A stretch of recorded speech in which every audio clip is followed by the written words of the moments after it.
Hello, my name is Marcus. I'm the compiler of a collection of therapy quotes entitled 1001 Windmills of the Mind, a collection of advanced self-help quotes taken from a self-help psychodynamic and psychoanalytic perspective, which long ago, as I understand it, was referred to by some as philosophical medicine or narrative medicine, helping us to explore new theories. In the last video, I think I tried to provide some kind of update to Edmund Burglar, one of our mentors. He has a theory called psychic masochism. Let me see if I can link up, experiment, linking up his theory called psychic masochism with Masterson's axiom: self-activation triggers abandonment depression, which leads to defense. Okay. So, real self-activation, doing something from your authentic self, your beingness, your home within quality, your true self, the gifts of the true self, expressing what's unique about you. It's from a place of embodiment, your beingness, your Snow White, feminine element, the feminine principle. Okay? And when you come from this kind of animated, feeling real and alive place, and what you're doing is living an expression that's heart-based, it's heart living, heartful living. It's an expression of your beingness like that. That's our authentic way to express ourselves. The image is that when the mother complex is resolved, when Perseus resolves the mother complex, Medusa was pregnant and gave birth to Pegasus and Cryosaur. Okay, Pegasus means the soul is free, and the Cryosaur is the active form your beingness can take. I feel so similar to the mating king. The princess mating king, okay, the feminine. So your embodiment is sometimes called your beingness. The beingness is sometimes referred to as the feminine element, the feminine principle. Now the feminine side of that idea is that we symbolize the feminine element, which is the beingness, which is the embodiment, which is the soul, okay, as the princess. So if there's trauma, the mating king was the soul. Okay, she morphed into a bird and flew away, because it was too dangerous to be in the body. Mother was impaired, Mr. Two, and using the baby, the soul flew away kind of thing. Or Snow White's in a coma, or Rapunzel's in a tower kind of thing.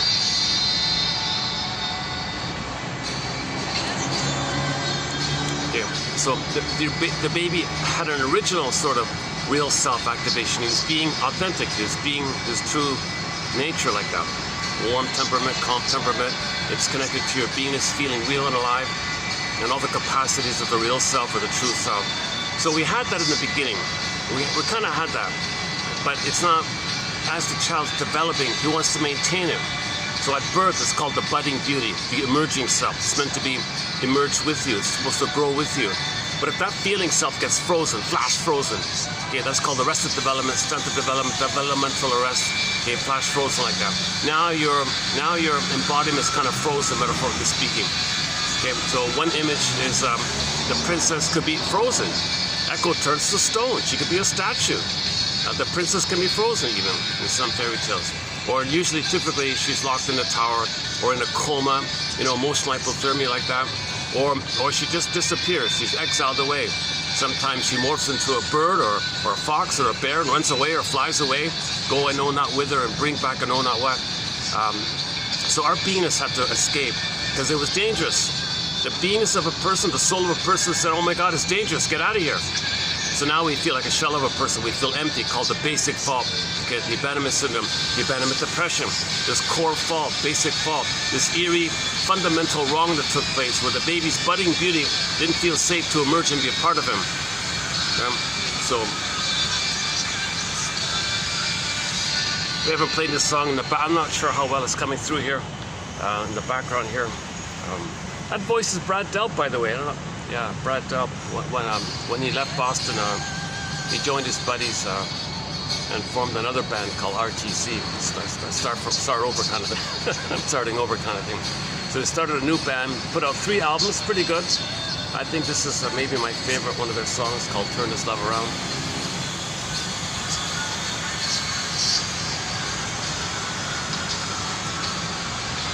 Okay, so there are several images to symbolize this invisible quality that this core fault took place. Okay, Miss Core, in the Greek myth, the princess, Miss Core, the maiden Core, was on the field. Earth opens up, she gets pulled down. Now I get the chasm. There's a crack in the earth like that. your beingness can't be there. Your soul went away. Your soul got zooped down, called repression. And there's a gap there. And that's psychic pain, you know. So the mercy is the brain will flood you with endorphins called the swoon. It'll put you in a trance. It'll make you numb. And like Emily Dickinson says, with the swoon, you can't really be there. You go like across, like around the chasm, or maybe with the swoon you go over or by it, because you can't like just be there. There's no beingness. So you can't. Karen Horney calls it a paucity of inner experience now. You don't have your beingness. That's the inner experience. It's too painful. So that leads to externalized living. Externalized living. Okay, that's the defense. Okay, self-activation triggers abandonment depression, which leads to defense. So to get in touch with your beingness, it brings up the abandonment depression, and the defense would be externalized living. Okay, Burglar calls it the rescue station, or pseudo-aggression, or confession to a lesser crime, to make you unaware of this bigger crime of the pain, which we can't know. It's too painful to know this. And the burglar adds an extra element in this. I recommend the last video, done at this very spot, actually, the last video. I feel like that's the clearest I've been able to present Burglar's theory on psychic masochism. And it seems to me it's very analogous to Masterson's axioms. Masterson never quotes Burglar, so I don't know if he got it independently or heard it from something else. But let's first finish up the elementary foundation here, okay, which is a core fault took place. Mother was misattuned, malattuned, maybe she thought entitled to use the baby. The mother doesn't have memories of being loved, so she hopes to turn to the baby to provide what her mother should have done. It's not going to work, of course.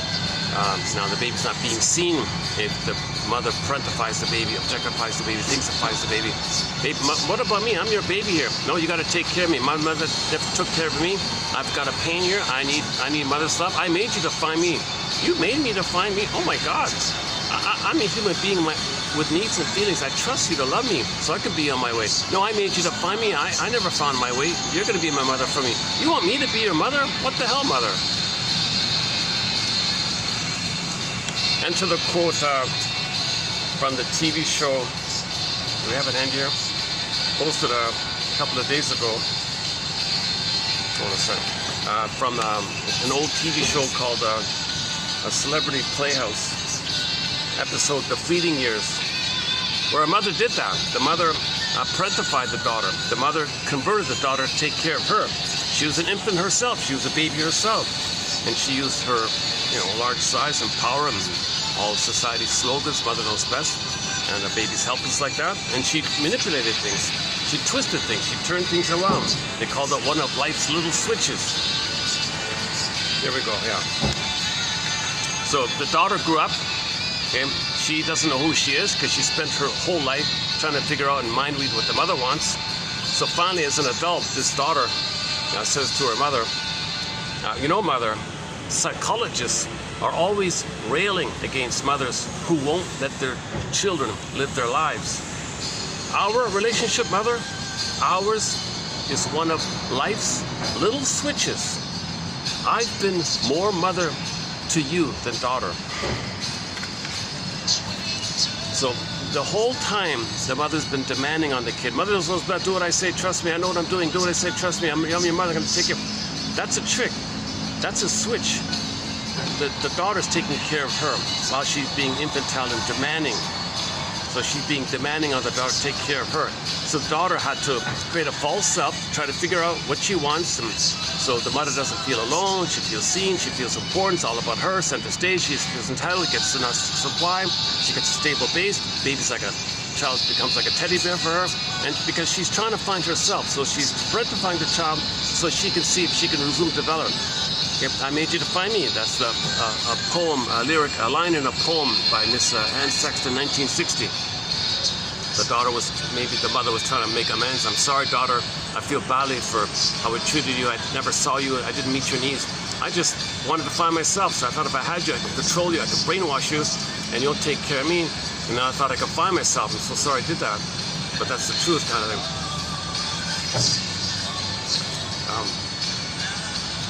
This is also known as the Wicked Queen image in Snow White.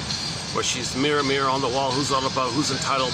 Because the narcissistic mother is in a solipsistic bubble where everything is just her. She never got enough love with her mother to differentiate from her mother. So she's trapped in the mirror, kind of like Narcissus is trapped with his reflection in the pool of water. And that just means that's all he sees. It's all about him. Solipsistic bubble. The world's his dollhouse. Just him. He's the center. And what's Narcissus waiting for? Similar to what theoretically is the queen waiting for. Okay, so let's use the Narcissus one. Narcissus is waiting in the image, in the reflection, for his mother to appear, to see him, so he can see how she sees him. Then there's someone who saw him, accepted him, recognized him, welcomed him, treated him with love and decency, and he felt that, and he felt that someone saw him and loved him. Then he felt loved and seen by someone who loved and saw him, and he was the receiver of someone who did that. So there's like a mother, there's like a self and others, two like that. Narcissus never got that then. The Wicked Queen never got that. Okay, once again, the Wicked Queen is just code for, or symbol for, narcissistic mother. Whatever you want to call it. Jocasta mother, passionate mother, helicopter mother, demanding mother, clinging, demanding mother, whatever you want to call it. Just some kind of mother who feels entitled to use the kid to meet her needs. Infantile mother, emotionally immature mother, narcissistic mother, whatever you want to call it.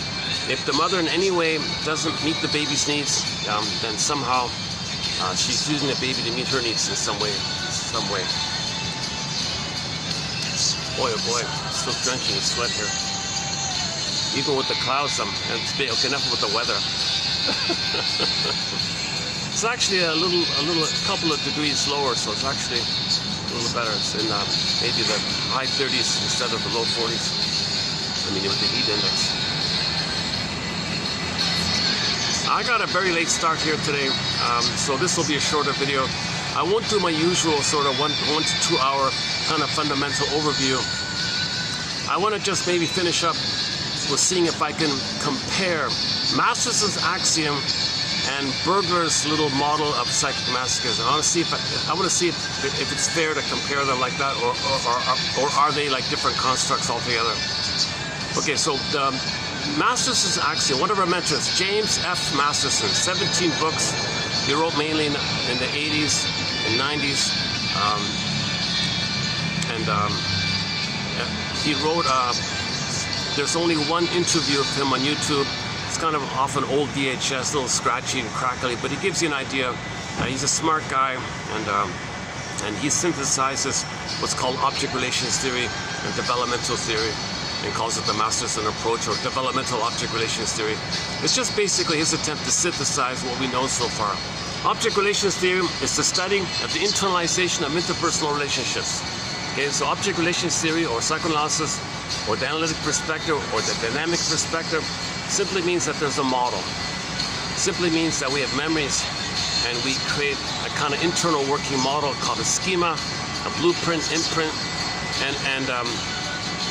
and we see life through that. So the past influences. You can call it a perceptual bias, or you can call it a kind of like every time you see everything through that lens, you're kind of seeing everything through that lens, like a repetition like that. And if that lens is traumatic, it's traumatic because the mother may have given the baby attachment trauma, relational trauma, developmental trauma, okay, strain trauma, weaning trauma, which often fuses in with birth trauma that often seems to take place, and it's kind of blurred up like that. So there's a memory of the model where the child makes deep existential conclusions about himself, the mother, and how he coped. It's a painful setup. He can't even know it. All the energy's there. It's an unresolved issue. It's an issue. The primary issue is it's got to come to consciousness. So the person's going to reenact that in the present in a kind of symbolic manner for us to make the inference of what happened in the past, so we can make the unconscious conscious. And if we don't make the inference, it's just going to be repeated again. And sometimes it's so painful, we're afraid to know the truth or something. So you got to build your ego, build your willingness to know the truth, and be a truth seeker. Fight the good fight. The song we covered recently was "Fight the Good Fight," sung by Rick Emmett, the classic rock band Triumph. The main line there is, It's so difficult being honest with yourself. You'd better take a look inside your head. Oh, that got caught. I played the clip. It got caught. I had to trim it out. Now, in the last video, you'll notice a skip over. I couldn't play. I had to trim out the whole thing. I tried to play the video of Rick Emmett singing in front of 100,000 people. He sang that very well. He did a whole concert in front of 100,000 people. He did a great job, and he closed up with that song. And it got copyrighted. The audio got through, but not the visual.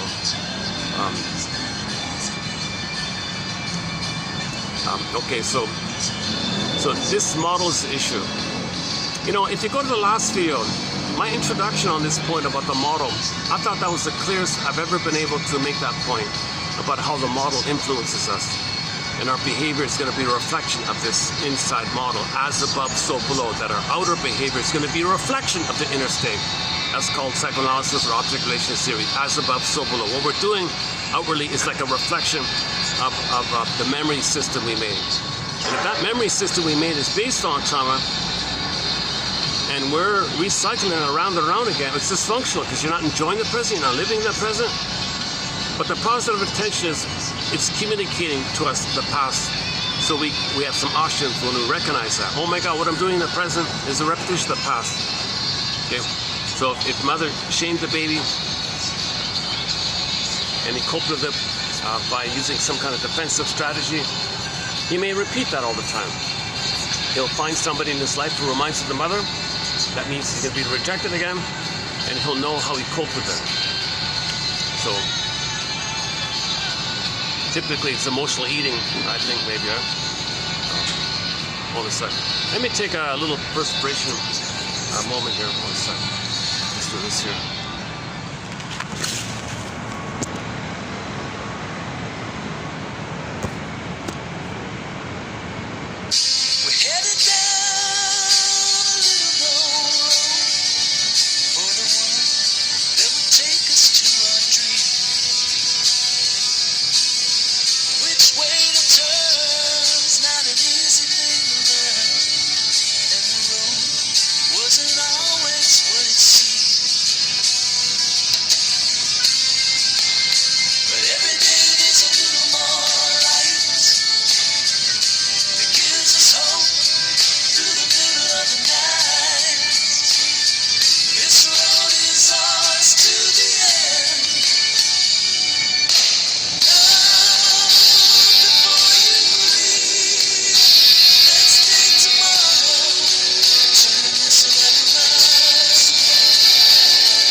Try it like this.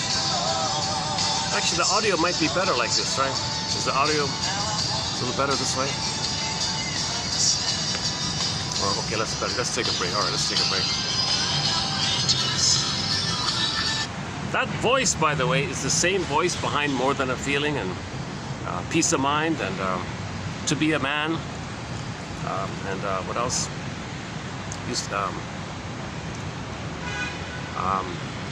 Hitch a Ride and what is it?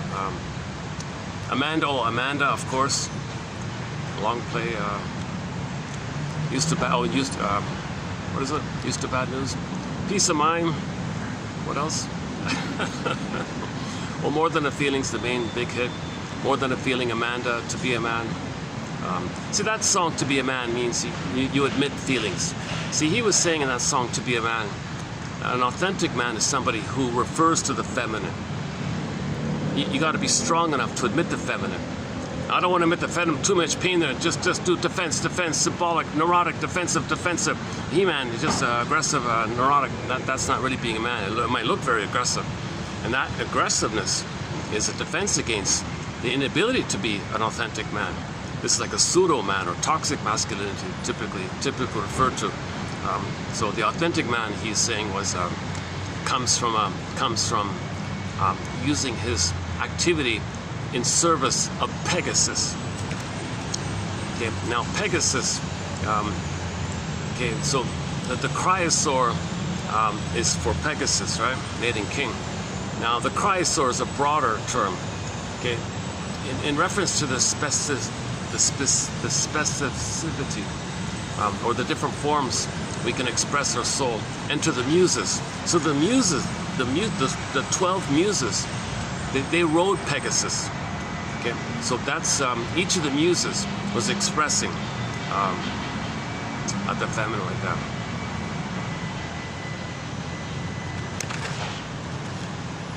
Okay, if you're not in your body, you're not making sense, literally, and it's disembodied discourse that causes all these problems. Okay, the wounded feminine leads to the distorted masculine. Okay, 2 lines by Kirsten Wilson and Marion Woodman, respectively.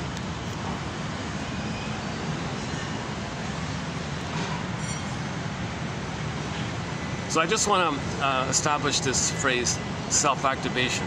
What self are we talking about? Are we talking about the real self? Or are we talking about the neurotic self, the defensive self, which is there to make us unaware of the pain that we lost the authentic self?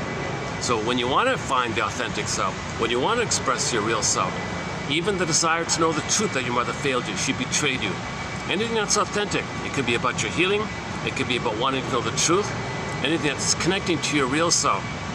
And the moment you do that, that's going to trigger the prototype. The prototype, so the present is going to trigger the past, as above, so below. So the below was, the memory was, they mean the map you made below inside your mind. The below means inside your psyche, your mind below, and your behavior sociologically, interpersonally, relationally, outwardly, as above, so below. Okay, so the below idea is that the memory is, the model is, the baby had a budding beauty. Mother, I have a budding beauty.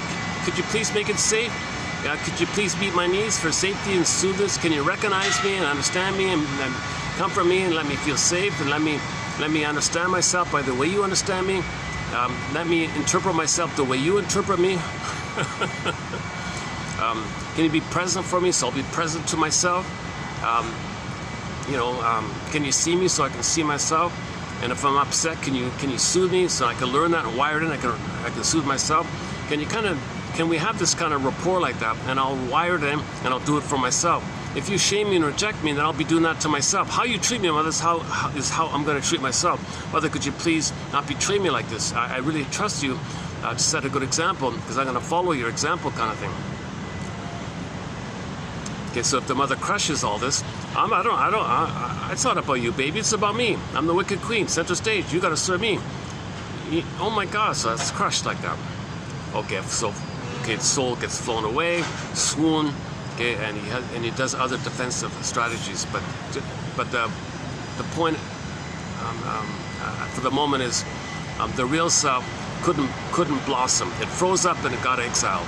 It's not around anymore. So at midlife, let's say, what's authentic about me? What really do I like? I'm not sure what it is. Let me find out. Well, that's self-activation. If you want to find out where your soul is, okay, that's in service of your soul. Now, the moment you do something in service of your soul, even if you want to find it, okay, that's going to trigger the mother saying, it's about me, not about you. You can't have a soul. The queen ate the child's heart. The metaphorical, symbolic, okay, spirit, heartful spirit of his beingness and his beauty, his budding beauty, his soul. Mother ate the baby's soul. Okay, so one shrink calls it soul murder. I don't like that phrase, but anyways, the mother gobbled up the heart in Snow White. Okay, her angry thoughts was the comb. The rough handling was the laces, and the cortisol in the breast milk to the nipple. Okay, the first mother for the baby. Okay, they call it part-object relating. So before the breast, it's actually the nipple. So that's why it's round and red, and the cortisol. So put it all together with the poison apple idea. The first part object for the baby is the nipple, actually, and then it's the nipple and the breast, called the breast mother, and then finally the mother, and then finally. Okay, it's a separate human being, and the child recognizes it. If the mother treats the baby like a human being, he'll get that. If he's frozen in that kind of area, he'll go to like, not being able to relate to people as like people like that. He'll feel entitled. Everything will be a thing. Everything should serve him, because the baby thinks the nipple and the breast are things that should serve him. So you might think everything should serve him. Very entitled like this, you know. That's a huge trauma. Okay, so back to Masters' axiom. Self-activation triggers abandonment depression, which leads to defense. Is that all right? Is that better? All right, let's get some more greenery here.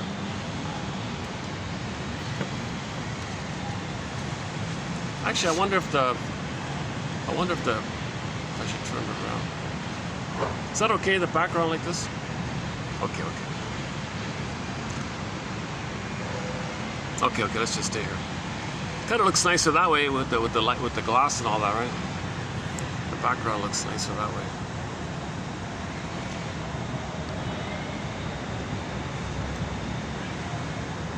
Okay, let's just do. Yeah, actually, yeah, look at that, and you get the tree. Let's see, hold on a sec. Why am I doing it this way? Why am I not sitting this way? Light. Is that why it's too dark or something? Okay, that's a little better. Yeah, I can see myself better here.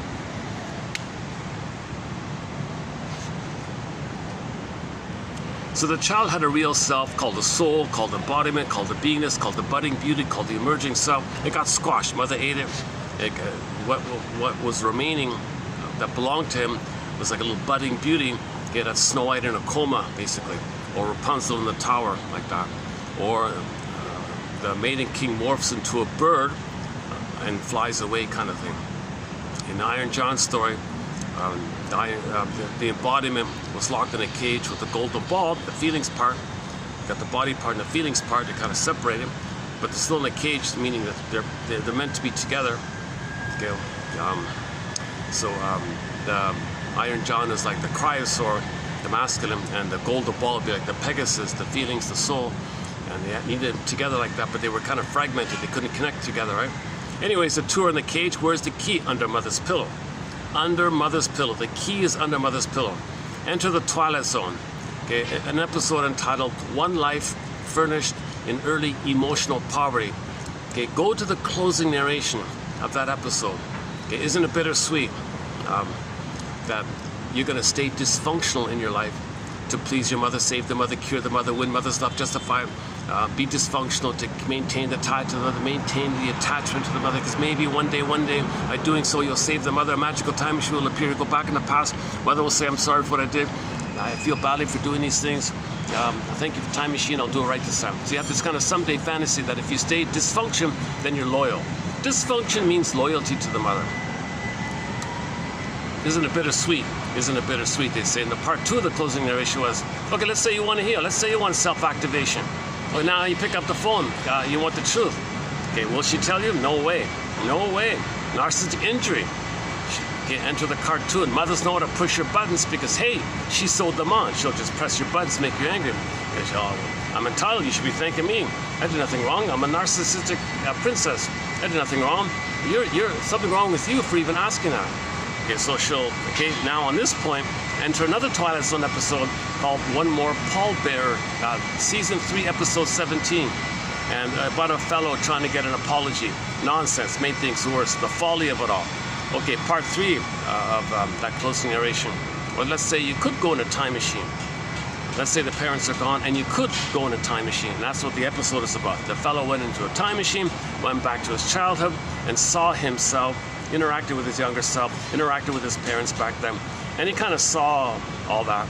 And the main message in that third part was he decided certain things, and if you can observe that, then can't you conclude that since you decided it, in a way, you're the captain of your fate, you're the master of your fate. If you decided that, if you can learn that secret, if you can learn that truth, it'll free you from a useless burden.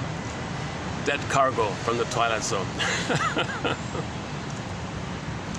The Twilight Zone's been very helpful, illuminating a lot of psychological points here. Howling Man and Gabe's story, Wong's Lost and Found Emporium, the ones just mentioned, and several others. So, and now we're going to start to include a few scenes from another show called One Step Beyond, The Next Step Beyond, about the symbiosis and the grief and that kind of area. That's something new coming up.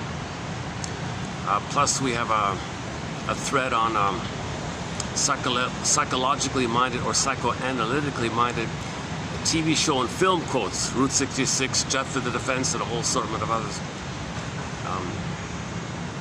A burglar likes, when we quote from Burglar, you'll often find a literature quote recently by Dostoevsky on the topic of the gambling one. he quoted from the book about called The Gambler. That was a good one there. Also, actually, in reference to psychic masochism, he talked about the gambler. He talks about gambling as a very vivid, super clear illustration of the theory of psychic masochism. So we'll get to that in a minute. Now let's backtrack with Masterson's one.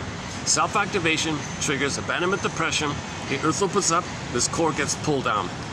Okay, abandonment depression, abandonment syndrome, abandonment complex, abandonment neurosis. Okay, this painful thing that took place called the basic fault, the core fault.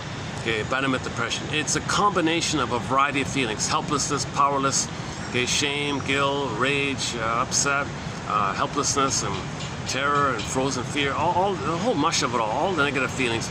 Masterson simply calls it abandonment depression, so as an umbrella term for these major primary feelings underneath.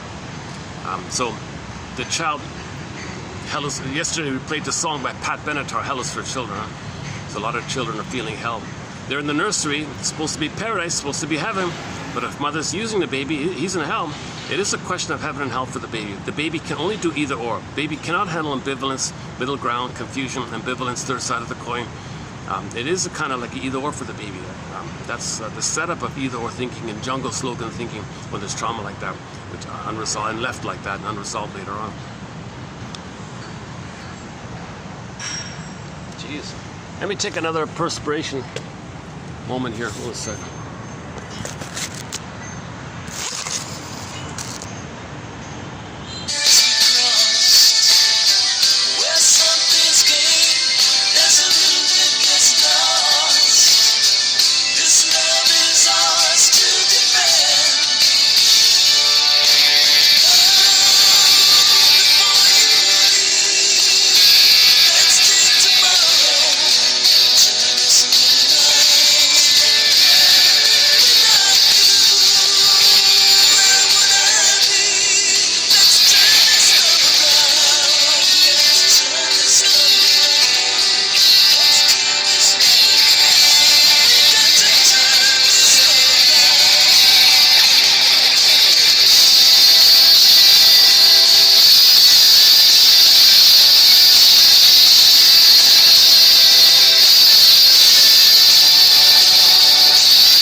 Okay.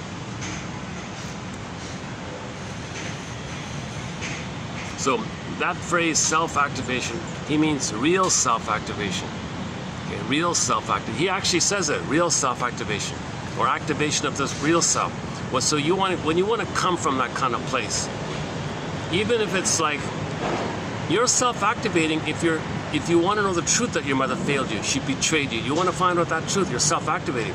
But the moment you do that, the moment you touch something, that's going to trigger the last time you had your soul and mother abandoned you, she betrayed you, and all the pain around it. So self-activation will trigger that old pain. Now, when the baby was in pain originally, okay, he adopted psychic defenses to cope with that pain. Okay, so pin goes on the collar, okay, under the collar, flat affect. Okay, the term is called aphimolexia, no feelings for your words. Also alexithymia, no words for your feelings, or simply flat affect. So he's gonna not really feel real and alive, and that's the loss of the soul, really. The disembodiment means you feel loss of the soul. So the symbol is the soul flew away. And when Pegasus comes back, the Pegasus is the soul. Pegasus flying doesn't mean it flew away. Pegasus is like in the service of the muses riding the Pegasus, or the cryosaur is riding the Pegasus, and you have an expression of your soul like that. It didn't fly away like that. Okay. So self-activation triggers the original abandonment depression, which leads to defense. Now the baby's original defense mechanisms are, okay, pin goes on a collar, a psychic either or thinking, psychic splitting, and whatever the mother did to soothe them often. So usually when the mother's fed up with the baby crying, oh fine, here's a pacifier, doesn't want the pacifier. What's the mother? Mother's frustrated. Take the pacifier. No, I don't want it. So she does a nasty trick. She dips honey. She puts the rubber plastic thing in honey. Here you go, baby. And so the concentrated sugar tricks its brain to flood him with serotonin, because the brain perceives the concentrated sugar as the baby being safe by the food thing, like an abundance of food. It's like a trick, like so he calms down by the chemistry thing, not by mother's love, not by mother's soothing, not by the real need, but just by this chemical thing. So that's a real betrayal, like that. The pacifier and the honey on the pacifier, and the pumps and the bottle feed. These are all betrayals. I mean, there might maybe some exceptions. I'm just talking in general. You know, one woman said, I'm not going to breastfeed because I like going to the office to have power over the fellows. They're all gaga. I have power over them. And the husband said, don't you want to feed our baby? Oh, don't, give him the powder stuff. He sunk inside. He said he didn't realize his mother would be such a miserable, rotten mother, to betray the baby, to fail the baby, to traumatize the baby so she can have some petty fantasy that she can control the fellows, meaning she's going to control her mother, seen onto the fellows. Finally, she's going to control the mother, which she transfers onto the fellows, and she wants to use seduction as power to control them, because when the mother was a baby, she wanted to control the breast, to control the mother. Now she has a chance to control. So she's symbolically acting out, trying to control the fellows, thinking she's back in the nursery trying to control the mother. Doesn't work. And meanwhile, she's oblivious to the baby's needs. And the father said that was the end of their marriage, kind of thing. That the mother would traumatize her own child. He's helpless like that. What can he do? You know, he tried to intervene, I think he said. But that was a long time ago. That was a quote. That quote came up almost 3 years ago.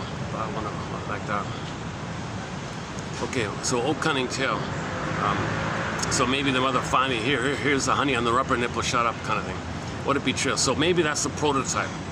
That the baby tried to be himself, felt a lot of pain, and got the pacifier with the honey on it. So later on, he tries to self-activate. It flares up the model, the working model. Okay? You go by the model, the machinations. Okay, the rigmarole, the machinations that you lay down, the machinery that you lay down. So you self-activate, the machinery's going on. The machinery says to you, go to the fridge and eat something sweet. Maybe a honey, sugary kind of thing. Anything sweet like that. That's how you learn it. So a lot of emotional eating, sort of in this kind of area. Another aspect of the emotional eating is that the mother wants to reward the child's unhappiness. Okay, that's sort of a simple. Okay, let's keep it simple here. Okay, so let's go back to the basic theory.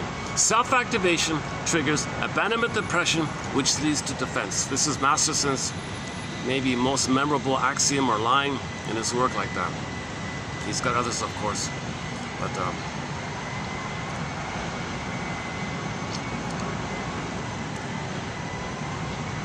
you can think about it, anything in your life.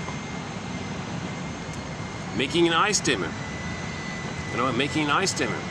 You want to communicate real feelings about something. Something happened, you were triggered, it brought up old fears. Don't you want to share that with your friend or partner? Don't you want to have that intimacy and sharing what's going on with you, what's alive with you? They can't read your mind. Don't you want to share and have that kind of communication? Always he climbs up. I'm not going to do that. So self-activation triggers the fear. So the way he deals with the fear is to withdraw, climb up or something. So there are many defense mechanisms we can adopt. So in broader terms, whatever we do to make us escape from the pain, just deny it, withdraw, okay, drink something, smoke something, anesthetize the pain, numb the pain, or keep it manic behavior, keep busy to distract you, or blame someone, externalized living, outer focus, overt focus, outwardly. That's called externalized living, and blaming and prejudice. Or you make some excuses, someone's no good, so you get your anger at someone else, displace your anger on someone else, or see your shame self onto someone else. All externalized stuff. So self-activation triggers abandonment depression, which leads to defense. Okay, the image for this also is real self-activation triggers what's called, what Masterson calls WORU. An acronym, WORU, the Withdrawing Object Relations Unit. So in your mind, in the model, there's like a psychic template, a unit, a relational unit, object, RO, relational, object relations, OR, object relations, again, relational unit. So the baby reached out, the memory is mother crushed it. Okay, so that relational unit in the mind where the baby wanted mother's love and she withdrew. Masterson is being very polite. He said, oh, she withdrew. I'm going to punish you passive aggressively. I'm not going to give you. You want something, baby? No, I refuse. I rebel. I don't cooperate with you. I do what I want. So maybe Masterson is thinking about many mothers being passive aggressive. She could overtly, in her mannerism, be aggressive towards the child, or she could be passive aggressive. Maybe he chose it that way. I'm not sure why he chose withdrawing mother. See, he did say actually he had a problem because he wanted to preserve the rewarding object relations unit. So if he says rejecting mother and you got rewarding, you got a problem with the acronym. So he substituted the rejecting mother and an approximate synonym, well, let's use the passive one, the withdrawing one. It's rejecting either in its overt form or covert form, but he had to face this acronym issue. So he ended up with woe-rule. He admits it's not perfect, but Robert Bly says, forgive psychology for its jargon, just please forgive it. Okay, woe-rule. So in your mind, you got a model, a psychic model, where you wanted love and mother withdrew, said too bad, or ignored you, or was on the phone, or ignored you to punish you. She rejected you by withdrawing. So the mother not meeting your needs is also a kind of a rejection. Okay, the rejection can be overt or covert. So the withdrawing one kind of implies a covert, passive-aggressive way of doing it. Anyways, so that's called the woe rule. So self-activation triggers the woe rule. Now in the woe rule, the emotion involved in this is the abandonment depression. So you can say two ways. You can say self-activation triggers abandonment depression, the emotions thing, just focus on the emotional part, or self-activation triggers that whole system called the woe rule. Mother withdrew when you wanted her love. She withdrew that unit. Self and other fused unit, and the emotion is abandonment depression. You know, finally at some point, for whatever reason, when the baby's down and out, crying and screaming and all that, maybe finally the mother came in. That's the rewarding. Now sometimes just to make the baby shut up or something, very abusive mother, obviously. Sometimes the mother calculates. That's her brainwashing technique. All right, baby, I'll only give you love when you don't ask for anything from me. And you're upset, and you don't ask for it, and you're upset because of that, I'll reward you. So the brainwashing is that he can only get mother's attention or approval when he doesn't self-activate. That unit is called RO-RU, the rewarding object relations unit. The mother rewards the baby for selling out his soul for the mother, like not having needs for the mother. So mother says to the baby, if you don't have needs, if you don't self-activate, you don't have self-agency, you don't grow, you don't want something from me, I'll reward you. Deal? But you want something, I withdraw. You expect something from me, I punish or withdraw. That's the woe rule. But if you don't, and your crying will be a sign of that, I'll reward you. So the child has a conditioning like that. So back to the axiom. Self-activation triggers woe rule, okay, which ends up leading to the split, the other unit called RO-RU. The RO-RU is a kind of defensive thing, where he does something to get away from the pain. Because the mother taught it. You're in pain, mother gave the baby, oh, you're in pain now, I gave you pain? Okay, now I'll give you some cookies or whatever. Now you're out of pain. Okay, so that's like a little, think of it like a little triangle or something. Self-activation, it triggers the woe-rule unit in your mind, the memory that you cried for love, mother rejected you, and then at some point, out of the pain of that, okay, mother did finally come in with cookies or the honey on the rubber nipple, so she did something, or she rocked you, or rewarded you, or soothed you. She did something to make you feel better in response to not meeting your needs. So that's a prototype, that's like a model within. That in life, when you try to self-activate, that RO-RU will be clicked up, the abandonment, depression, and fear, and then you go to the RO-RU, and the RO-RU is the defensive stuff. Doing something defensive to make you unaware of the pain. Okay, it could be smoking, or drinking, or distracting, or just keeping manic, or keeping busy, like that.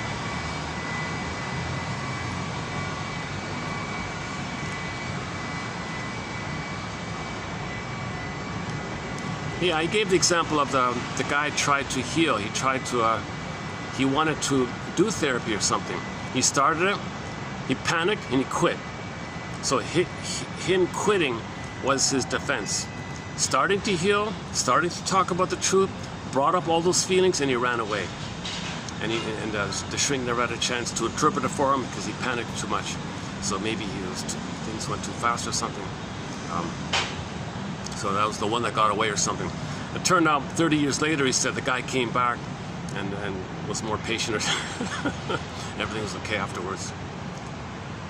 That story's in one of his books about that one. In that interview on YouTube, he mentioned that. He made a reference to that as well.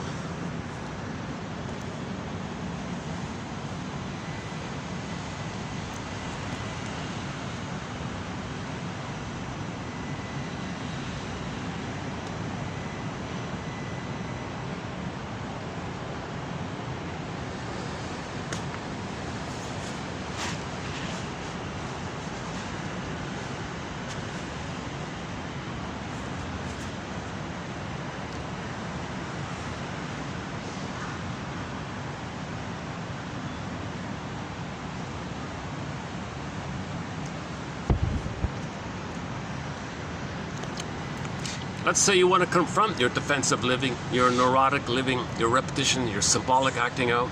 That's real self-activation. You want to stop doing something dysfunctional. You know, it makes things worse. You know your life gets worse when you do that. So that's self-activation. Okay, so let's say you confront your emotional eating or something, or whatever it is you're doing that's dysfunctional. Or the gambler. Let's say the gambler says, I got to stop this. I understand the theory that I'm repeating just to feel the failure. I'm repeating to feel the failure. Okay, great hope fell. Okay, and then you're trying to be active as a defense, but you're repeating the failure, so you're always going to fail like that. So let's say the person knows that gambling always leads to failure, and he stops himself. That's self-activation. He's betraying the mother in effect. If you try to heal, if you try to self-activate, you're actually betraying the mother. You're going off script, right? You're going off the traumatic script because you want to find yourself. If you stay loyal to the traumatic script, then you're loyal to the mother. And the mother laid down the script because she was trying to get her needs met using you. And you went along with it. You had to as a baby. You went along with it. But to spend your whole life, isn't it bittersweet? To spend your whole life trying to please the memory of this in your mind? Your mother might be long gone, and you're just still trying to please the memory of her. Isn't it bittersweet? The Twilight Zone says. Yeah. Okay. Let's take the gambling one. Let's say the guy read the quotes in the last video, Burglar's theory about the gambling thing, and he realizes, oh my God, psychic masochism. I reached for mother's love. She rejected me. I felt pain. The pain and mother are the same. Pat Benatar, when love and pain are the same. In the eyes of an abused child, love and pain are the same, called psychic masochism. And now you're confused. Mother and pain. You need mother, but it's pain, so get the pain. How do you get the pain? Well, go to the slot machine. It's cold and refusing. Just like mother was cold and refusing. She was alluring and promising and rejecting. Woe room. Go to the slot machine. Woe room. It's blinking, it's promising, it's alluring and rejecting. Put your hope in, click, click, click, disappointed. It's familiar, it's an icky feeling called psychic masochism. But you felt a little hope and importance because you can focus on, well, I didn't pull the lever the right way. I got to pull the lever this way. I got to say these magic words. You focus on some kind of pseudo-aggressive thing to make you. Okay, now let's blend over to the Burglar's one. Is a little more intricate. Burglar's axiom is a little more involved, I think. Okay, so let's. I'm searching to find a way to see if it's helpful. What I'm trying to do here is just brainstorming. I'm trying to see if it's helpful to link the two models or just keep them separate kind of thing.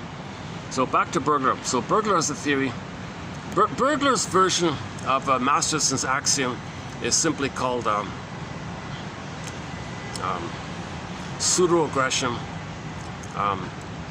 as a rescue station against psychic masochism. So okay. So let's back up a sec. Okay, a great hope fell. A great hope fell. Right off the bat. Emily Dickinson. That's a famous lyric from a poem by the famous Emily Dickinson on trauma. A great hope fell. You heard no noise. The wreckage was within. O cunning tale, that let no witness in. Okay. Now, the baby had a great hope. That's pleasurable. It's his, it's who he is. He thinks he's important. Babies think they're kings and gods, so they feel important. It's a very blissful feeling. He's everything. He's the universe. He's special and all this stuff. And he's going to connect with the mother, and the mother's going to meet his needs. And so that all that part of it is the positive side, like the emotional area. Okay. But it fell, crash. What does the baby do when the mother rejects it? When the mother crushes the baby's spirit? The spirit was pleasurable. It was his identity. It was his hope to attach to the mother and develop and continue and have the blissful time with the mother, which he needs. But mother crushed it. A great hope fell. Now what do we say now? How do we describe this? Nobody wants to know this. Nobody wants to admit this. Nobody wants to feel this. To be so passive, to be such a passive victim to the monster like that, basically. The baby perceives the mother as the giantess in the nursery, based on his small size, his helplessness. And the mother has all the power, and she's how many times bigger than the baby. And babies have an imaginal exaggeration going on. Babies don't remember things literally. Things are extremely elaborated and exaggerated due to these kind of factors. Okay, so 11, back to Pat Benatar. 111. You know what's funny about that?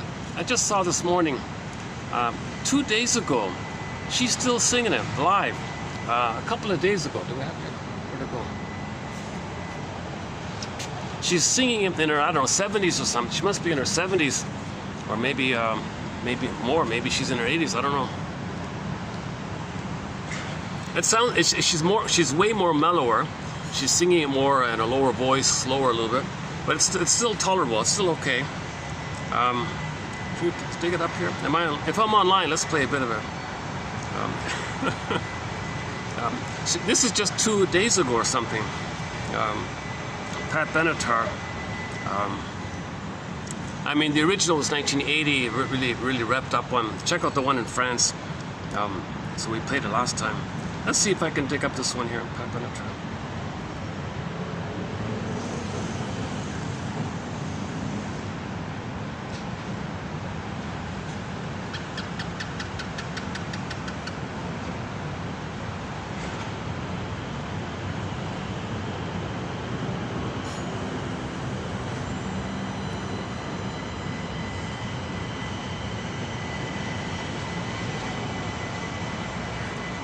Yeah, 2 days ago.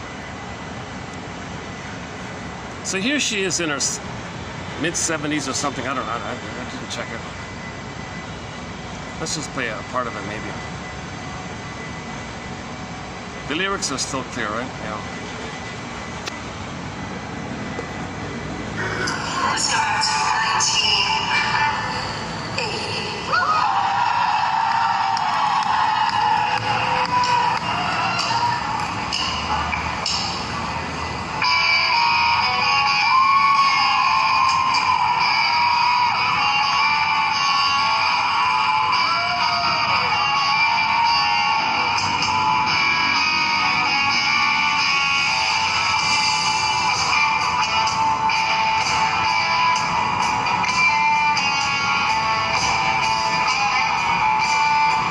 That's the husband, lifelong husband, the guitarist.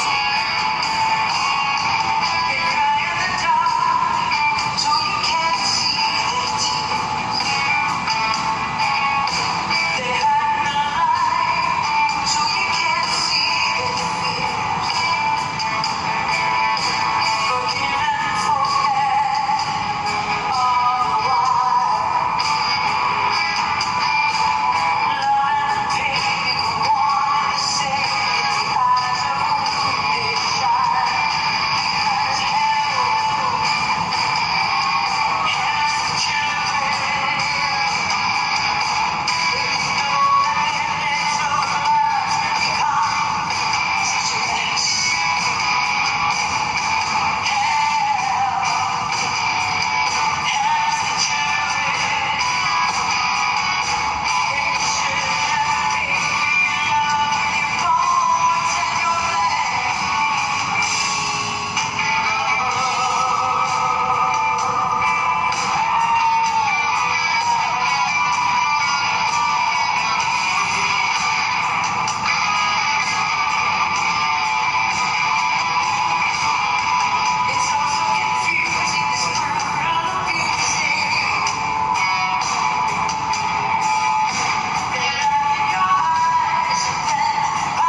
Such a mess. Dysfunction. Neurotic.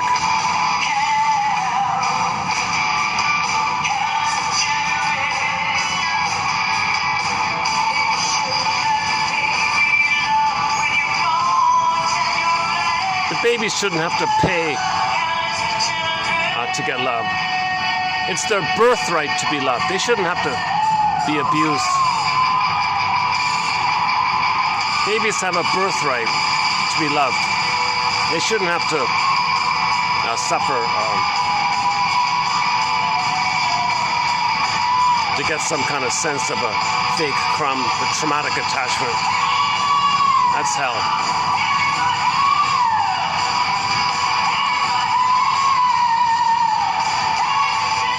Betrayal trauma, relational trauma, interpersonal trauma. This is the hell that the children are feeling. And it's wired in. They feel shame. Hell is a metaphor for the emotion of shame. Shame is the burning, biting feeling. Now, the baby has to take this shame and think it's love. That's what Berger calls psychic masochism. The libidinalization of pain and shame and guilt and mother hurting you. The baby makes it pleasurable. It's called the pleasure in displeasure phenomena. The pleasure in displeasure principle called psychic masochism. The libidinalization or the making the pleasurable of this pain, guilt, shame. Baby can't, it's the same. Like she says in the song, pain and love are the same in the eyes of an abused child. Emotional, or in the case of the song, physical.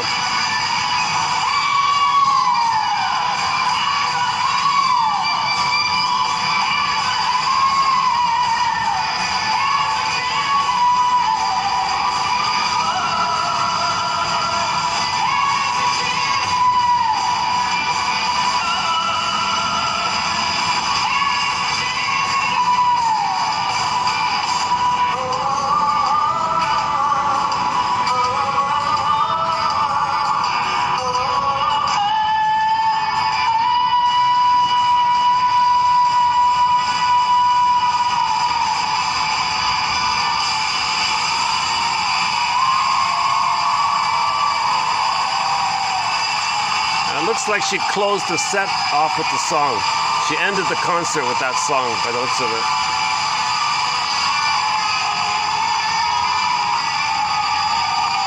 And Triumph ends their concerts with Fight the Good Fight. Search for self-awareness, search for healing. Search for healing, that's Fight the Good Fight, he means. Face how your childhood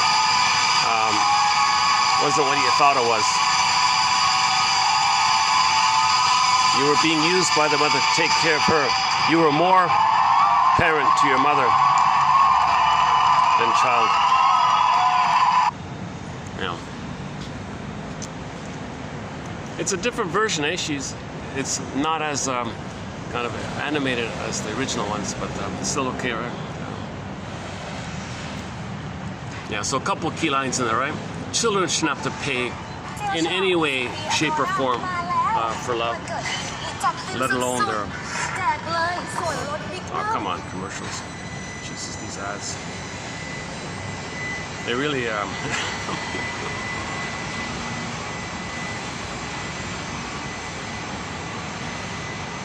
Maybe I'm engaged in some kind of psychic masochism.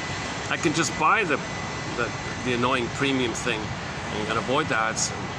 I feel like there's quite a bit trick here. It's kind of a, if you don't give me extra money, we're going to bombard you with these negative ads like that. Maybe I should just say, all right, you win, fine, take, you know.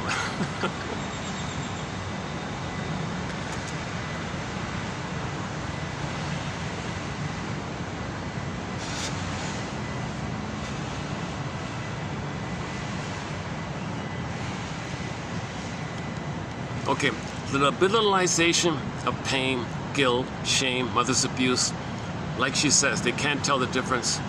So it's meshed up, it's fused up. Okay. So the baby interprets the pain as love because he wants mother's love. He expects mother's love. He only expects to be loved. He doesn't expect to be pain. So if he gets pain, well, that's love. Oh, I see it. Pain is love. That confusion is called psychic masochism. To distinguish it from other way, that phrase he made to distinguish it from the way authors use the term emotional masochism, moral masochism, and which I'll get to, which we'll get to in a couple of minutes. But let's go back to Berger's theory called psychic masochism. Okay, he nicknames this a major crime. Now, since you're not allowed to be just so passive and helpless. You got a life force. You got to feel important. So how do you protect the mother? How do you be loyal to the mother? How do you accept this love, this defeat, this painful thing? How do you protect that setup while you need to feel important? Okay, and to feel important in a manner that doesn't call out that your mother failed you, because you're tied to her. You're deeply tied to her like this. So you want to protect the tie, this secret. You want to protect this shameful, icky secret, but you got to feel important. And you want to deny this, but it's there, and you want to protect it, and it's there. So enter the rescue station. He'll confess to a lesser crime. Okay, so that's the defense. So now he'll create something else. Okay, he'll pick something in his life where he says, I make something happen. All babies think they make everything happen. He's going to salvage a crumb of identity. He's going to salvage some remnant of his needed identity. All babies need that phase of development where they're a king and a god and magician. They make everything happen. If he's so passive like that, he's got to think he makes it happen. How does he make it happen and not know it? Okay, so do something else that's dysfunctional, and he'll be disappointed again and not know it. Be dysfunctional, be disappointed again, and not know it. So that's the setup. He'll pick the rescue station, call something dysfunctional, be disappointed again, but he does it. He disappoints himself, but he doesn't know it. Okay?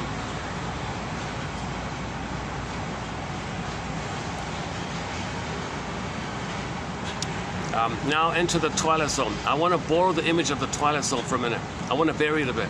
Inside with the psychic masochism, okay, that's your shamed soul locked in a cage in a castle. So the body, castle, okay, cell, organ, something inside. And you got the guy with the horns. So that's you in pain. The energy of your anger towards your mother rebounding in on itself, called psychic masochism. That's the character of the devil. So psychic masochism, we can say, is like the devil or something. Doesn't work to use that, right? I'm mixing up models here. Okay, let me sidebar here. In the original Howling Man, the babies angered the mother. Okay, he cried for love, mother said no. Then he became angry, mother said no. Now his anger at the mother rebounds in on himself, called rebounding aggression. The child's LIVE. Okay, when he crosses over to the fantasies that he wants to gobble up the breast in an attempt to control it, it's destructive. But mother blocks it like a river hitting the bank. It's going to rebound in. So now it's destructive. So the LIVE, reverse spelling EVIL, it's destructive on himself. So the Howling Man, so the symbolization of the personification, the symbol or the spokesperson for this destructive energy is the guy with the horns. So the guy with the horns, we say the devil's within, and it was devil's within, right? It just means the EVIL, that your own anger at the mother rebounding in on itself is destructive. So destructive, that's EVIL, and you put it. Okay, so that's all it is. And the EVIL can be symbolized in hundreds of ways. The guy with the horns, yeah, Bila Bai, Ariman, all these familiar names we know about her. So that's the guy in the cell, in the castle. So the body, okay, and then your anger can't reach the mother, so your anger at the mother rebounds in your organ. So the Howling Man in the castle, it's kind of like your anger in the organ in your body. Now the monk said, you know, you got to look at this. If you don't, the person's going to find some way to get the anger out of his mother sideways. So the door opens and the Howling Man escapes out. So that's prejudice and blaming and externalized living, blowing off steam like that. But it's still with them.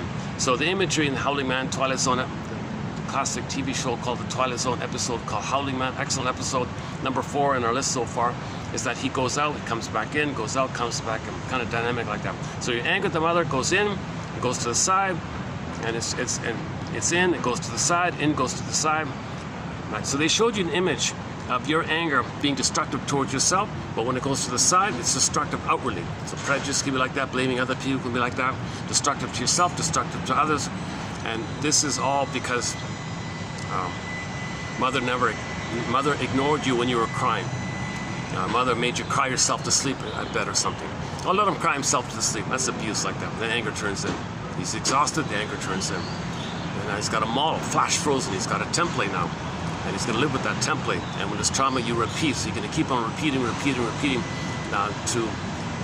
This template is in a part of the brain called the non-reporting brain, sometimes called the inferring mind, sometimes called the intrapsychic structure or the endopsychic structure. It's all laid down in there. It's going to come to you in your behavior. Okay, so you're going to recreate what caused that so you can make the inference of what's there. Or the template makes you see everything through that lens. It's round and round again. Internal working model. Okay. Oh, jeez. Man, oh man. Why am I so hot today? Let me take another perspiration moment here. What's that?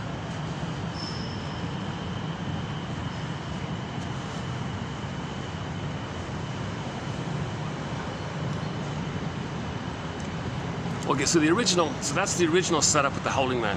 Your anger at the mother rebounds in, destructive inner, really get a psychosomatic symptom. Now you got a problem somewhere in your body, some organ goes kaput, pain like that. To protect yourself, you want to blow off steam on the side, so make some excuse to think that someone outside of you is you're no good you, because poof, if you do that, then there's your dangerous mother. Now your anger at the mother can go on to the one you just shamed who just played you. A little trick like that. Okay, and there's more details about it. Okay, now I want to pause for a minute and turn the page. I want to experiment with a different version of the howling man imagery for psychic masochism. Okay, because in the original one, he's in, then he goes out, he goes in, he goes out. Okay, so your anger blow off steam, and then the pain pump, okay, the rushing river of your anger being rejected goes in, and you blow off steam, it comes out. Okay, turn the page, get back to the psychic masochism page. Okay, your psychic masochism now, it's always in, it's always there. And that's you're fixated at the rejection level. You're fixated at this rejection, where you want a mother's love, she said no to you, and you're in pain, and you got a character there, and you're fixated there. So that's the primary anchor, so to speak. Okay, so now you're this created character. We can use the howling man character likewise, but keep him in there. Now the howling man puts a doppelganger of him. We take the doppelganger of the howling man and put him on the outside to do something to make the person unaware,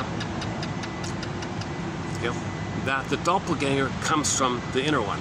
So the doppelganger, okay, will be in service of the rescue station, pseudo-aggression, to cloak and camouflage and make you unaware that your dysfunctional behavior makes you feel important. You're going to be aggressive, called pseudo-aggression. You're going to be active like that, but really the true agenda is the rejection level. So whatever dysfunctional thing you do in life, okay, the gambling, smoking, drinking, okay, whatever it is, choosing the wrong people again and again, doing the same dysfunctional thing, self-sabotaging your chance for happiness, or finding fault, or projecting too much, or coaxing people, or avoiding and always exaggerated. Okay, whatever you're doing, the conclusion will be you're disappointed. Aha, you confirmed that's what you're looking for. So when the guy goes to the slot machine, he's going to be pseudo-aggressive. He's going to be confident in an infantile megalomania way. I'm a king and a god. He's going to say some magic words. So he'll choose the coins carefully, put the coins in the slot machine in a special way. Think he's important. He's going to all excited. Or he runs to the beer store. He's all excited. Or he opens the fridge, he's all excited. So some kind of active thing. He's not passive. Baby is passive, right? But he's got to be active. So, but when he's active, he can't be active in the original way because you're not in the nursery. So you find something symbolic in the present for that past. So the symbolic in the present for the past could be money, usually. So that's the success center kind of thing. Or it could be the emotional eating with the food. Okay, something symbolic about it, sweetness, cookies, okay, or the fluid, the stimulating fluid. Okay, so the alcoholic spirit, mother's missing spirit. So something symbolic about it. You're going to be active. I'm not passive. I'm going to actively get it. So you can actively search for it. So the doppelganger makes you think that you're justified and you're not passive and you're a winner or whatever. You're doing it. You're doing the right thing and all that. You're living your life normally. You're a He-Man. You're you're a star. Whatever you think grand about yourself. Okay, that's pseudo stuff. It's a cloak. Actually, Berger says the more you are invested in that kind of area, in the pseudo-aggression, the more demanding. Ironically, you might be rewarded sometimes. In some professions, you might be rewarded like that. People in high positions might get rewarded for plundering the planet and making people rich or something. They might get, they celebrate them, put statues of them. You see a huge statue in the middle of the street for this fellow. That's because he had an immense amount of psychic masochism. So he had an immense amount of pseudo-aggression. And the pseudo-aggression was just to make him unaware that mother hurt him and he doesn't want to feel the hurt. But the howling man within is driving the thing. He's rejected. Okay, he's fixated at the rejection point. So his pseudo-aggression, he's got a lot of aggression, in other words. In that immense amount of aggression, he'll do harmful things. And if others benefit by it, they put a statue of him, so they celebrate him or something. Others make money. He's not happy. He's living in defensive mode. He's living the unlived life, the provisional life, the defensive life, symbolic life, neurotic life. We put statues of people who are extremely neurotic. You know, he wasn't honest. He wasn't a real man. He was a fill in the blank. Take your pick kind of thing. Okay, we'll come back to that one later on, another time. Okay, so the doppelganger character, okay, is your confession to whatever problems are going on with the doppelganger. Not knowing that the doppelganger is only a doppelganger for the guy inside. And the guy inside is running the show. But a doppelganger is created to destroy, like a red herring or a straw man, to make you unaware of the real thing. So that's called, and when you live from the doppelganger point of view, that's called false living, the false self, provisional living, unlived living, defensive living, symbolic living, and it can be aggressive like that. And now you have defensive needs. Now you have symbolic needs. Now you have all this fake stuff. And your cortex will give you rationalizations left, right, and center. So you'll come up with all kind of cute, duplicitous, flim-flammery, double think, double talk, double speak rhetoric, lie this, trick, translogic, fool yourself. You'll have an immense ability to be psychotically neurotic and neurotically psychotic and flip it back and forth, magic mirror, hollow mirrors. So people can confuse you with vagueness and glittering generalities, and then surprise you, and you think they're the authority. They have all sorts of tricks to be like this. That immense amount of trickery in their Buffy St. Marie called it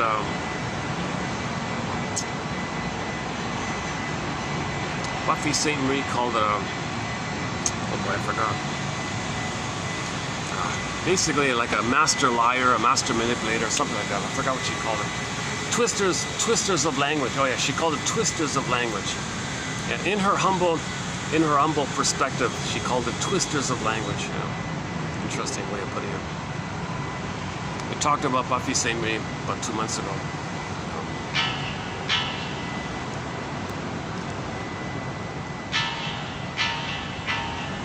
So Berger's approach was that when people were unhappy, he would try to make them aware of this. That your rationalizations are all defensive, it's all cloak, it's all camouflage, it's all justifications to protect the doppelganger. What you're really trying to do is to make yourself unaware of the psychic masochism. That the unhappiness you feel, the shame and guilt that you feel underneath, that's bubbling underneath all the time. Your depression or your unhappiness or dissatisfaction or annoyance or you're not loving life, you're not enjoying life, something meaningless or something empty, a basic fault feeling, core fault feeling, abandonment syndrome feeling. And you might say, yeah, I got all these things, but I'm still not happy. And then so Berger will say, well, you're living a defensive life. You're living a life to make you unaware of the truth. What truth? The greatest hurt of all. Mother failed me. Mother betrayed me. How dare you say that? Well, that's a defense. Okay. Self-activation is if you become a true seeker. Okay, you might say, "Oh, nonsense! How dare you're blaming the mother? How dare you blame? What's wrong with you blaming the mother? My mother makes the best. My mother makes the best fill in the blank dish in the world. She's the greatest." Okay, idealization. Babies need to idealize the mother. So that kind of place, that's split her from the devaluation. Psychic splitting. You're engaged in psychic splitting. That's a sign of trauma to still think it's psychic splitting. Now, psychic splitting leads to jungleism thinking. Okay, and that's and jungleism thinking might make the success hunter defensive living successful like that, because he won't have empathy or others, and either or, by greedy or greedy, so he feels justified because he makes excuses, he makes camouflages, and all these excuses and beliefs and philosophies are created by the pain, and he doesn't know that the pain is creating it. It's all very defensive, right? That's defensive living. So don't be too impressed with people being successful in their defensive area. There's a real sadness underneath. There's a real deeper depression going on underneath that they're not aware of. Now they can put on whatever show they want. They can appear charming sometimes, or they can look nice sometimes, or creative. Or they can look very impressive sometimes. So they might have whatever innate talents they might have. It's co-opted for this defensive living.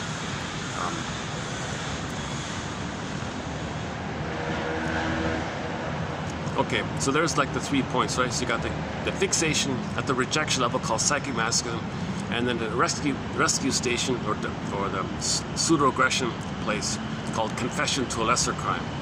So the confession to a lesser crime simply means you'll focus on, for example, a body symptom.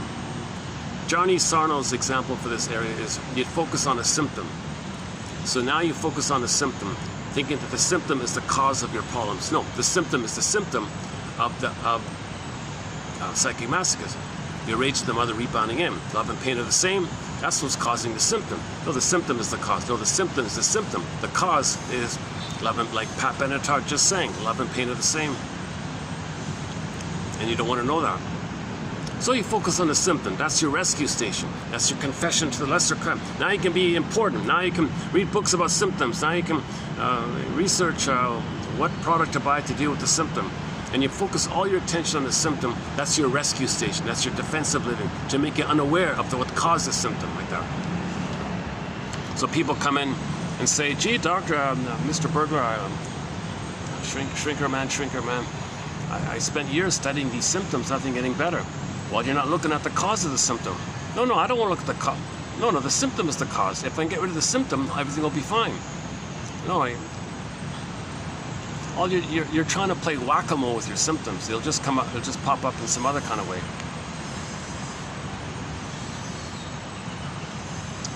Jesus, why is it so hot? Why am I still so hot here? I'm still sweating. My goodness. Maybe it is over 40 after all. Maybe I read it wrong. Let me take another little musical break here. Hold on a second.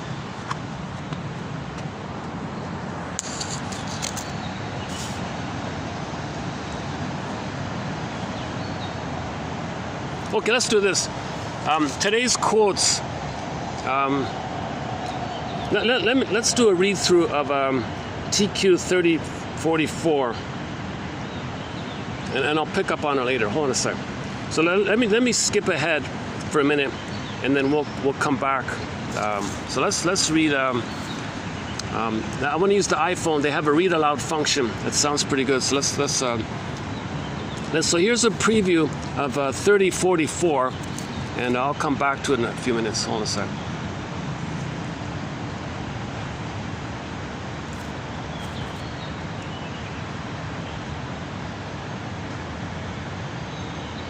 The clinician needs a sense of humor as a counterpoise to the feelings of impatience and exasperation that the passive-aggressive client is likely to evoke.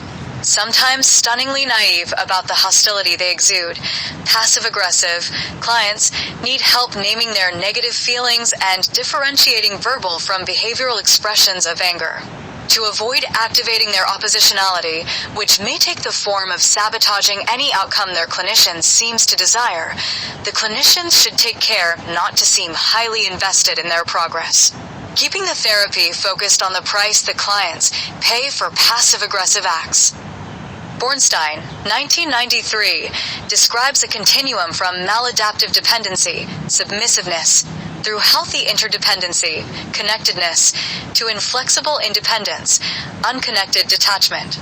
Some individuals at the inflexibly independent end of that spectrum have powerful dependent longings that they keep out of awareness via denial and reaction formation.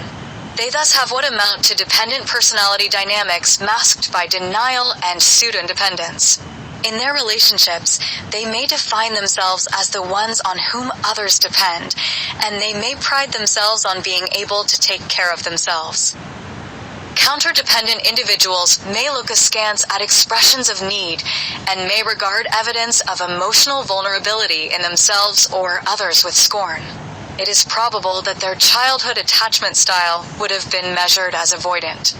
Often they have some secret area of dependency on a substance, a partner, a mentor, an ideology. Some have a tendency toward illness or injury that gives them a legitimate reason to be cared for by others. In treatment, they need help to accept their dependent needs as normal aspects of being human before they can develop a healthy balance between connectedness and separateness. Therapists who tolerate their defensive protestations about their independence long enough to develop a therapeutic alliance report that when the counterdependent defenses are given up, a period of mourning for early and unmet dependent needs then ensues. Clients whose personalities are organized at a borderline level show identity diffusion. Their attitudes, values, goals, and feelings about self are unstable and changing, and their self-perceptions can oscillate between polarized extremes. Projective identification involves failing to recognize a disturbing aspect of one's own personality, misattributing it to another person, e.g., the clinician, and then treating that person accordingly, until eventually evoking from the other person the feelings and attitudes that they have projected with such conviction. Other defenses characteristic of persons in the borderline range include denial, ignoring or disregarding things that are disturbing, as if they did not exist, withdrawal into fantasy, indiscriminate forms of introjection, sometimes called introjective identification, the wholesale taking in of someone else's characteristics, attitudes, and even mannerisms, omnipotent control, treating another as an extension of oneself, with little recognition that the other person is a separate human being, acting out, repetitively living out an internal drama that cannot be remembered, felt, or conceptualized, somatization, developing physical symptoms under stress, severe dissociation, incongruous disconnections between different aspects of experience, or shifts of self, states. Without any sense of the continuity of experience, primitive idealization, seeing another as all good and larger than life, as a small child might see an admired adult, and primitive devaluation, seeing another as completely worthless, with no redeeming qualities whatever. Clients who subordinate their needs to those of others and appear to view suffering as a precondition for maintaining an attachment relationship. Beneath overt submissiveness, there is often an undercurrent of disavowed aggression, which the client expresses in passive-aggressive ways. One version of masochistic dynamics applies to clients who equate self-renunciation and suffering with virtue. Self-esteem is tied to self-deprivation. Such moral masochism is not uncommon in people drawn to the so-called helping professions who attend to others' needs while neglecting their own. Clients who appear to hold the unconscious conviction that the world owes them compensation in proportion to their suffering, the aggrieved pattern. Victim entitlement. Some clients who experienced a childhood caregiver as envious and retaliatory may become paralyzed with anxiety, expecting to be attacked for any personal success. Unconsciously, they may seek to get it over with by provoking the attack they anticipate as inevitable. Tactful confrontation about the client's own contributions to his or her difficulties can stimulate curiosity about the meaning of self-defeating patterns.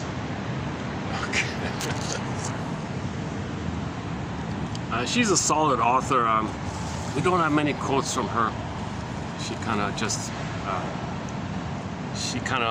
just relays along what other authors have said. So we'll get there, yeah.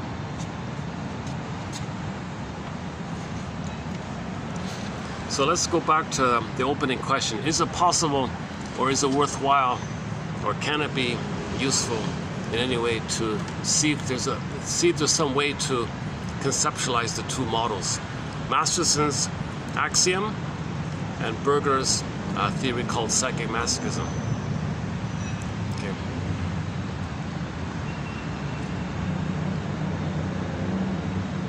So the Masterson's one, the defense would be synonymous with Berger's pseudo-aggression, okay, rescue station, confession to lesser crime. That's defensive living, right? And the abandonment depression, that's the psychic masochism, right?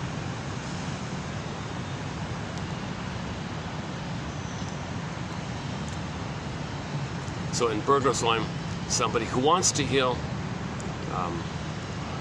triggers all this up. So that's called self-activation. And the imagery would be in the Howling Man. We adapt the Howling Man one. We have the guy inside. That's who symbolizes the fixation. Like he's kind of like anchored in this confusion. The love and pain are the same, and you're going to stay there. You're going to stay in this kind of covert, unhappy, miserable, painful.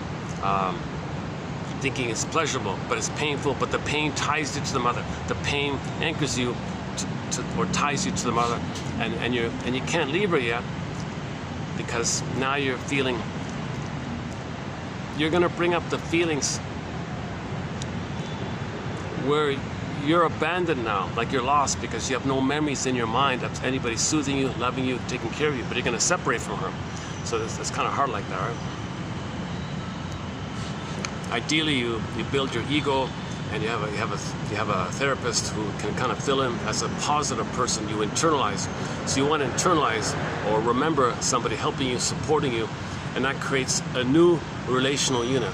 You feel supported for your healing and individuation, linked to a other representation who supports your healing individuation. They have no investment in you failing. They have no desire for you to fail. Okay, the helper has Freude. They have pleasure in your healing. They have delight in being helpful like that. So you want that as a new relational unit. It's hard to kind of heal without that. So that's why you always need kind of somebody, at some point you need to sit with somebody kind of and internalize and experience somebody being okay with your healing. Something not jealous of you, they're not envious of you, they're not using you, they don't got some benefit from your failure, they don't got some petty battle that they're transferring onto you, they don't have counter transfers onto you. And if the shrink does have a moment of counter transfers, if he can communicate that will build trust, and he can repair things. That kind of, Jesus, I'm so hot today. Ah, there's a new barista down there. Maybe that's what it is. Maybe the coffee's much stronger. Yeah, maybe that's what it is. Hold on a second.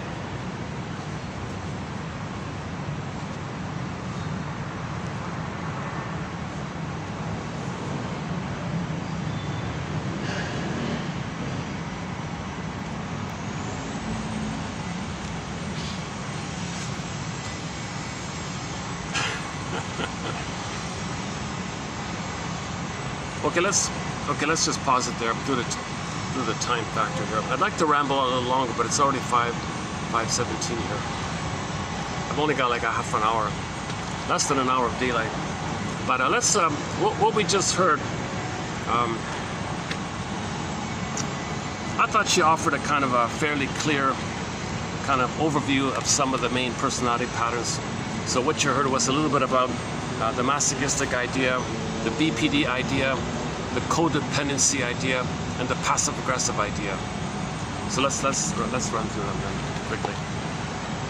So remember the baby. A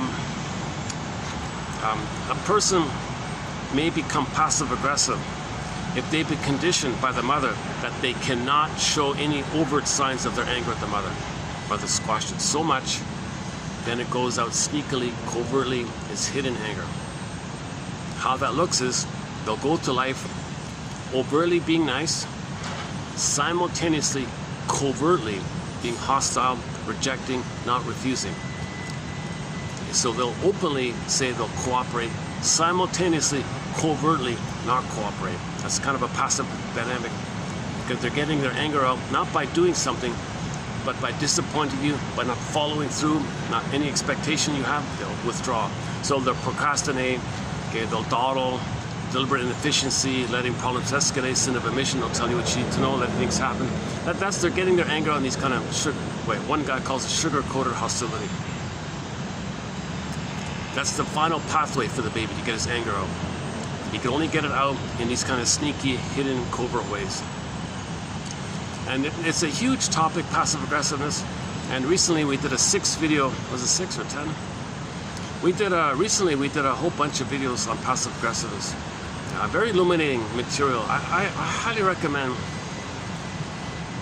I don't have the reference on me, but about 2 months ago, you'll find a batch of videos on passive aggressiveness.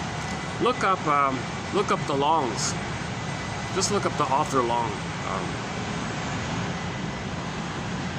or look up find out who wrote the book Angry Smile.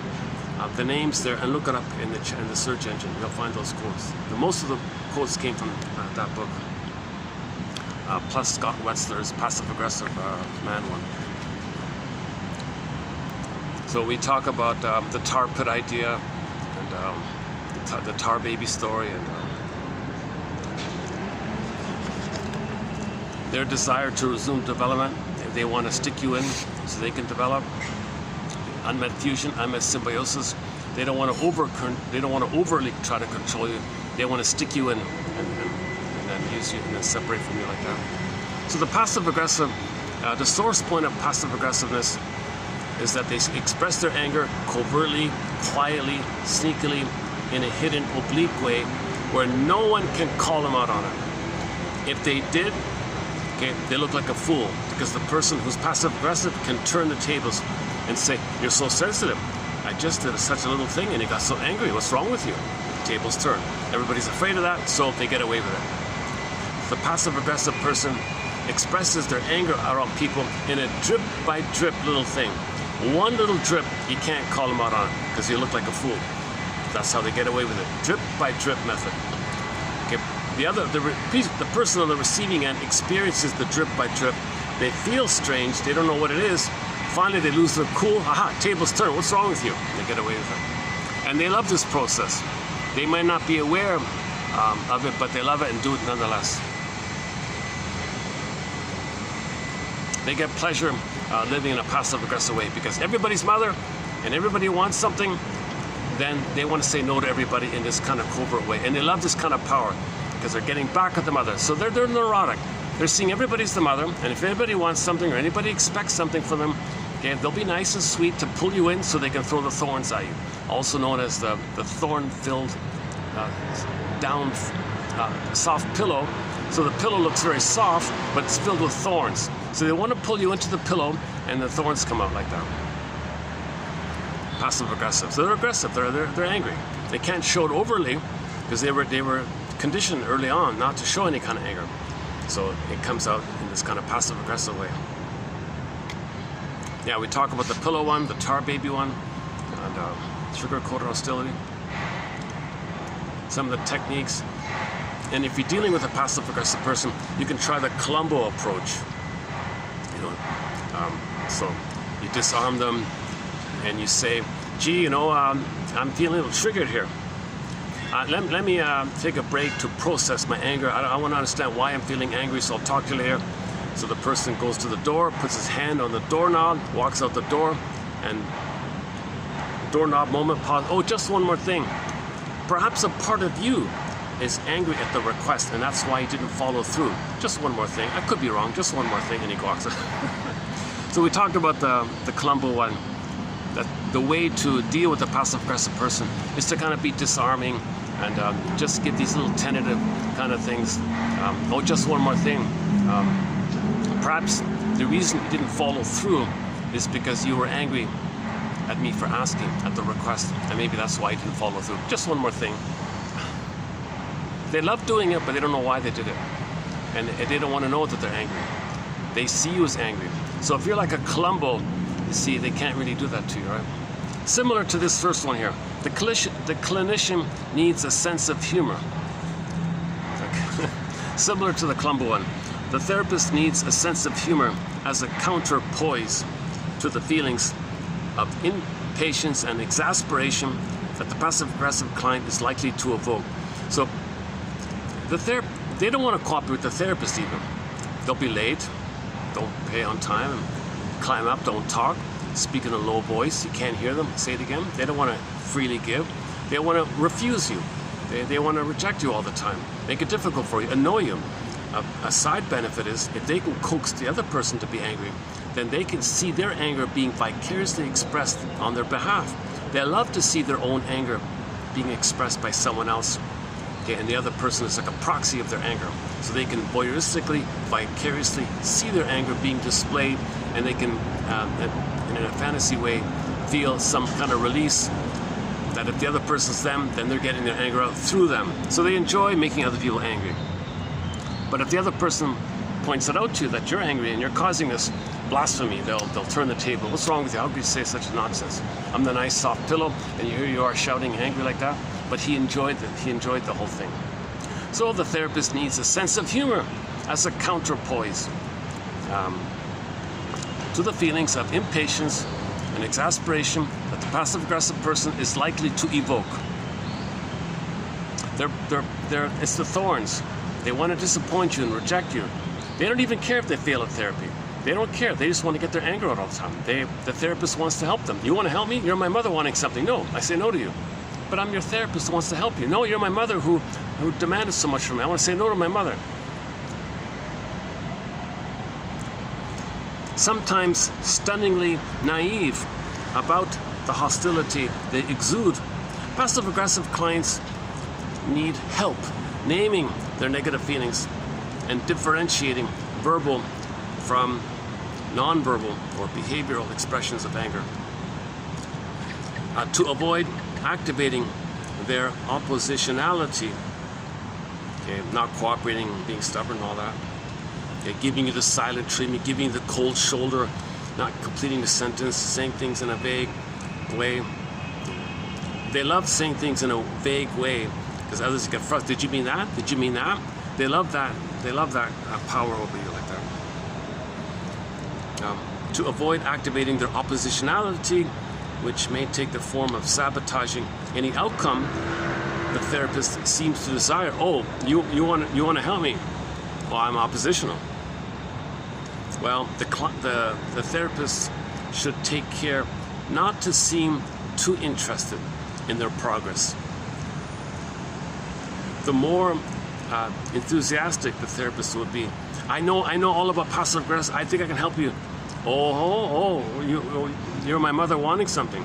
I'm going to rebel. And they enjoy the power of rebelling, not cooperating.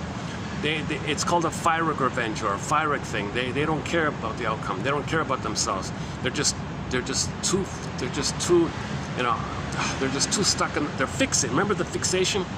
They're fixated at the rejection point. They're fixated where mother was too demanding, and now the pseudo-aggression. Okay, the rescue station is to rebel against the therapist being a stand-in for the mother and repeat the past in the present, and you're still trying to undo the past. So the only way out of these kind of things is consciousness. Okay, so these quotes shine a light a little bit, function as a lantern, giving you some night vision. Okay, the unconscious sometimes symbolized as a labyrinth, and when you go in the labyrinth, you need a thread. Okay, these quotes can be like a thread like that. And when you're in the labyrinth, oh boy, okay, there's a whole journey in there, right? You got sub-labyrinths, okay, the someday complex, the money complex, the guilt complex, okay, you gotta resolve psychic splitting, you gotta learn about discerning, you gotta get the reflective shield and the discerning one, okay, you gotta study the rabbit, standing in for the tricksterism, the trickster energy of defense mechanism, so that leads you to the duck where you can go swim in the water, bring it up to the air, walk on the land, integrate what you brought up, like a fisher person pulls up a fish and catches the fish, eats the fish, and it integrates something. So in the unconscious, you want to make the unconscious conscious. So rabbit, duck, then the egg can come in. Okay, finally, the primal confrontation. Okay, the mother complex, symbolized as the Minotaur or Medusa. So finally you get to those characters. Okay, when you parse out reflect, discern, got the guide, reflect, discern, walk backwards, see, reflect, discern. No violence like that. The sort of discernment, the sort of discrimination is just to help you parse out what's what belongs to you, what belongs to them. Because there's boundary problems. The mother didn't respect the baby's boundaries as a human being and things like that. So you gotta do it for yourself like that. So finally, when you identified that you were enraged at the mother and your mother failed you, and in your mind you fused your symbol of your own rage as a monster with your mother and shake it up, poof, there's a minotaur or a minotaur. And the minotaur is a Crimea, right? Okay, means the mother wasn't fully in her humanly motherly role. So the mother side of it all is the minotaur is half and half animal, half human, right? And plus on the child's end, he didn't get enough love from the mother, so the child's kind of backward a little bit. So sometimes like the mermaid one, fish, half woman. And in the mermaid one, she walks on land as a full human like that. So she's healed. So when the mermaid climbs out, she's that's a symbol of healing. Okay, so when the mother complex, so you parse out your anger and your mother failed you. Now, you got to get your mother's story, see her as impaired, third side of the coin. Remember Baba Yaga, can you see both ends? We'll see the both end of the mother. So that's why Baba Yaga came before you got to the mother complex. Can you do both end thinking? Man, you want to heal, you got to do both end thinking. You want to apply jungleism thinking facing the mother complex? Oh, forget it. It pushes you up. So now you have an attitude of both end thinking. It's both and. Mother tried to love you. She would have if she could have, but she was impaired. She couldn't. At both ends, she was impaired. She was trapped in a mirror. She would have if she could have, but she was too much pain herself.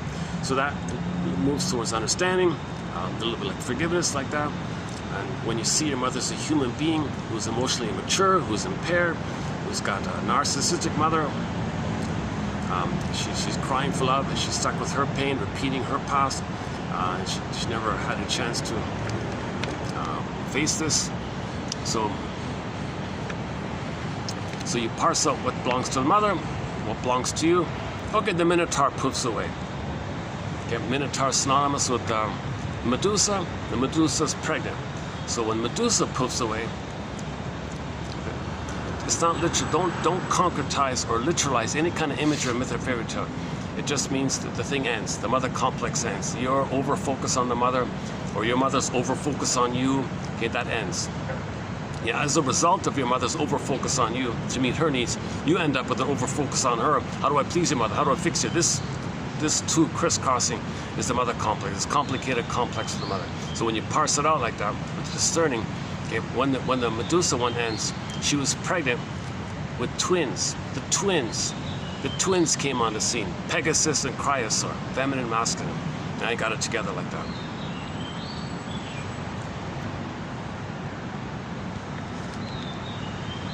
So the passive-aggressive person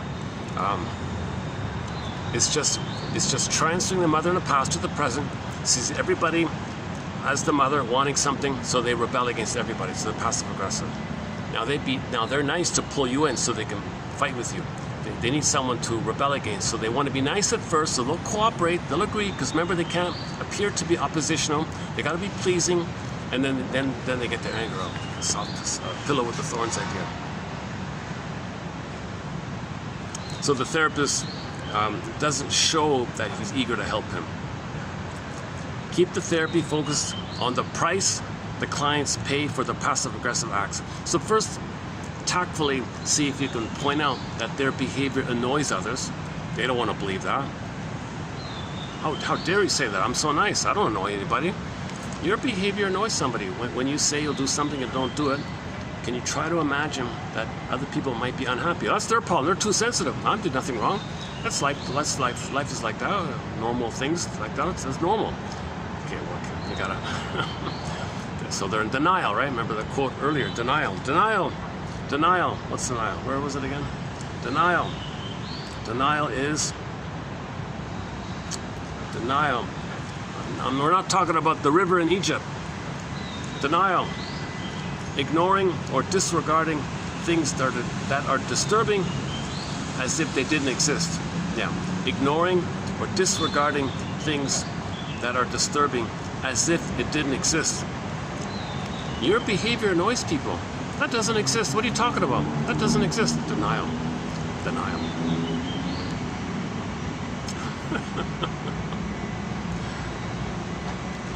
That's an old joke, huh? Denial is not a river in Egypt.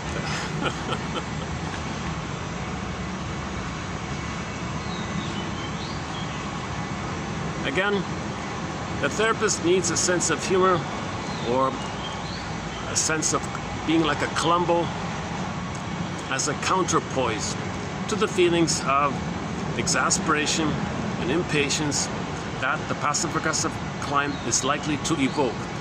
They're a master. They have a master ability to be calm and make you angry. So the therapist is going to get angry.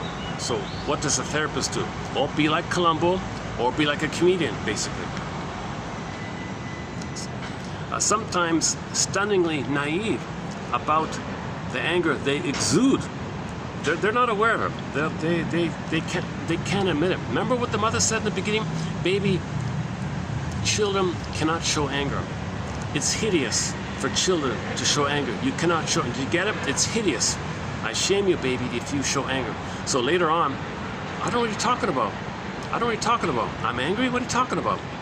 Because the voice is coming in. You cannot show anger. It's hideous. You know, I'm not angry because he'll be punished otherwise. Mother will abandon him. He doesn't want to lose the mother. So denial is the tie to the mother. Protects the mother. Denial is whitewashing mother's lovelessness. Denial is protecting the mother. All dysfunction is protecting the mother, basically. Sometimes stunningly naive about the anger they exude. Passive-aggressive clients need help naming their negative feelings and differentiating verbal from behavioral expressions of anger. Hundreds of examples, right? Hundreds of examples. Now this issue of passive aggressiveness is all over the place, all socioeconomic, all locations, kind of thing.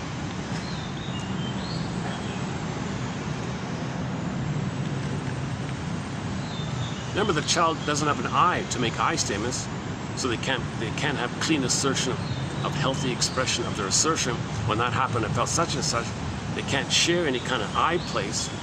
All they have is the anger, but they can't show the overt anger, so it goes covert anger. Covert anger is called passive aggressiveness. So the therapist is meant to not show too much of any kind of desire on their part in order to avoid triggering them. Maybe focus on the price they pay for their behavior. Did you know you're paying a price for this? Yeah, I'm getting back on my mother. Well, what about your life in the present? You're always talking about your mother in the past. What about your current life in the past? I don't care about my current life in the past. I gotta beat the mother in the past. Well, you're paying a huge price for this. I don't care. I gotta beat my mother in the past. Yeah, but you're in your 70s and you're fighting with everybody in the nursing home, thinking that the nurses from another country are your mother back in your nursery. Well, like you said it yourself, I'm in the nursing home. That's the nursery. Don't you see that you're living the unlived life? You're not living in the present. You're always living in the past.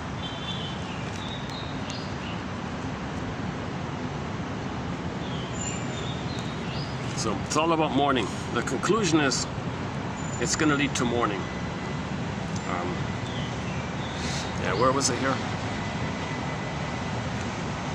Yeah, this one here. When the therapist does develop a working relationship, a period of mourning for early and unmet dependency needs will ensure. Now you'll admit your mother failed you. Now you'll admit that you never had a loving mother. You never had a good mother. Your good mother died at birth. And poof, a wicked queen came on the scene. Now, in the fairy tale, it's not separate people, but the child thinks they're separate. But in reality, no, it's the same woman. It's the same mother. When the baby was inside, the mother was good and all that. Paradise, good mother, she did her job. At the moment of birth, betrayal, shock trauma, birth trauma. The connection's broken, cords removed, placenta's removed, wrapped in a towel, hormones go away, maybe more things take place on the baby. He's betrayed. And then mother can't understand the signals. She's misattuned, malattuned. and wants to use the baby. Now the baby sees the same mother who was just good a minute ago, now it's the wicked queen. Poof, wicked queen. Now I got to split like that. So in the mind, it's separate like that. But it's in that reality, it's just one person. So when you admit that you grew up and your mother was like the wicked queen, and that your good mother was lost to you right at birth, she might have been lost to you even before birth if there was prenatal trauma. So you spent your whole life with really not much of a good mother. Be grateful for whatever you got that got you through kind of thing, but the primary needs were unmet. You survived, but your basic core primary needs were unmet. The basic vault is still inside. The pin's still in the collar. Snow White's still in a coma. Rapunzel's still locked in a tower. Maiden King still a bird in a far-off place. Iron John and the Golden Ball are still in the cage. The key is still under your mother's pillow. You gotta get the key. That leads to the morning. The image is the Firebird. You hop in the back of the Firebird, you ride the Firebird, that's called emotional knowing. So cognitive ideas lead to emotional knowing. So first, work on the cognitive side called ego repair, ego building. In psychoanalysis, ego is your conscious mind, your conscious awareness mind. That means ego, not pop culture ego. The regular analytic ego is what you want to build. There's a trauma, that ego is damaged. You want to restore it, so this helps to restore the ego, a healthy ego, healthy adult conscious. Think of it as the adult mind or the conscious mind, like that. When pop culture, when they say ego, they mean like the narcissistic false self-ego, neurotic pride ego, neurotic ego, this defensive, the rescue station one, that kind of ego. The ego that's focused on how to make you unaware that your mother failed you. It's a defensive ego. It's defensive pride, neurotic pride. That they mean you're egocentric like that.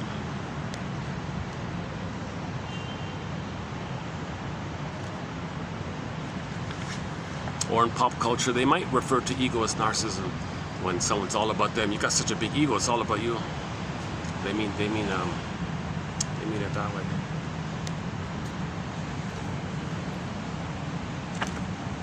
Okay, that's the passive aggressiveness one. So let's do the next part is on the codependency one. So this is a little bit about the codependency one. Okay, so the codependent might be very submissive. What you want is a healthy kind of co-connectedness called interdependency, where there's some kind of mutual, you help each other mutually, not in the sense that you play big shot and you get a turn playing big shot and I get a turn playing big shot. You get to be egocentric narcissist, I get to play egocentric narcissist, and then we'll find a third to dump on and scapegoat. And that's not what we're talking about. The connecting between the two people where they're sharing and making high statements. So that's called healthy interdependency. We're growing together, we're feeling together, and our friendship is like something we protect, and we're both growing in the umbrella of our friendship called interdependency, connectedness. Okay, and on the other end of the spectrum is inflexible independence, unconnected detachment. So you're either overly clinging or overly detached. Okay, the clinger and the stinger. Some individuals at the inflexibly independent end of that spectrum have powerful dependent longings that they keep out of awareness via denial and reaction formation. So reaction formation means it's the opposite. The narcissist can't even think about trusting anybody. So I don't need anybody. Sorry, I don't need you. You're no good anyways. They really do need mother's love, but there's so much pain, they flip, I don't need you. It's kind of obvious like that, called avoidant attachment style. So the clinger kind of still has some kind of hope. They're clinging, they're childlike, they're clinging, they accept the pain, but they're clinging. They kind of got a hope, maybe I can fix them, maybe I can save them. The stinger says, no way, man. Anybody shows that, I hate them. I have scorn on them. That's their own soul. Because they've identified with the aggressor. The stingers have crossed over and made the Faustian deal, the Faustian bargain, the Faustian pact called identification with the aggressor. Okay, so on the spectrum, you got the child has some kind of positive, oh, mother, I need your love. But if it's too much pain, Faustian deal. They become the mother who shames themselves. Their soul is projected onto others, and if others show some kind of humanness, they mark it. Because it was marked in them, and they become the marker. They need someone outside to mark, because they're the marker, and they don't want to know that they're marking themselves, because they become the marker, but the Faustian deal is they got to shame themselves. So they need something's repressed, it's projected. So when you shame someone else, it makes you unaware that you're shaming yourself. That's the Faustian deal. You sell your soul like this, but you get a link to the mother. You get a tie to the mother. So that's the rescue station. That's a defensive kind of thing. Meanwhile, the poor clinger didn't quite cross over. At the same time, they didn't get enough love to complete development. So they're still kind of submissive and clinging and pleasing and caretaker and all that. So you got the clinger like that, and you got the stinger. And the third one is the healthy mutual, called I'm okay, you're okay.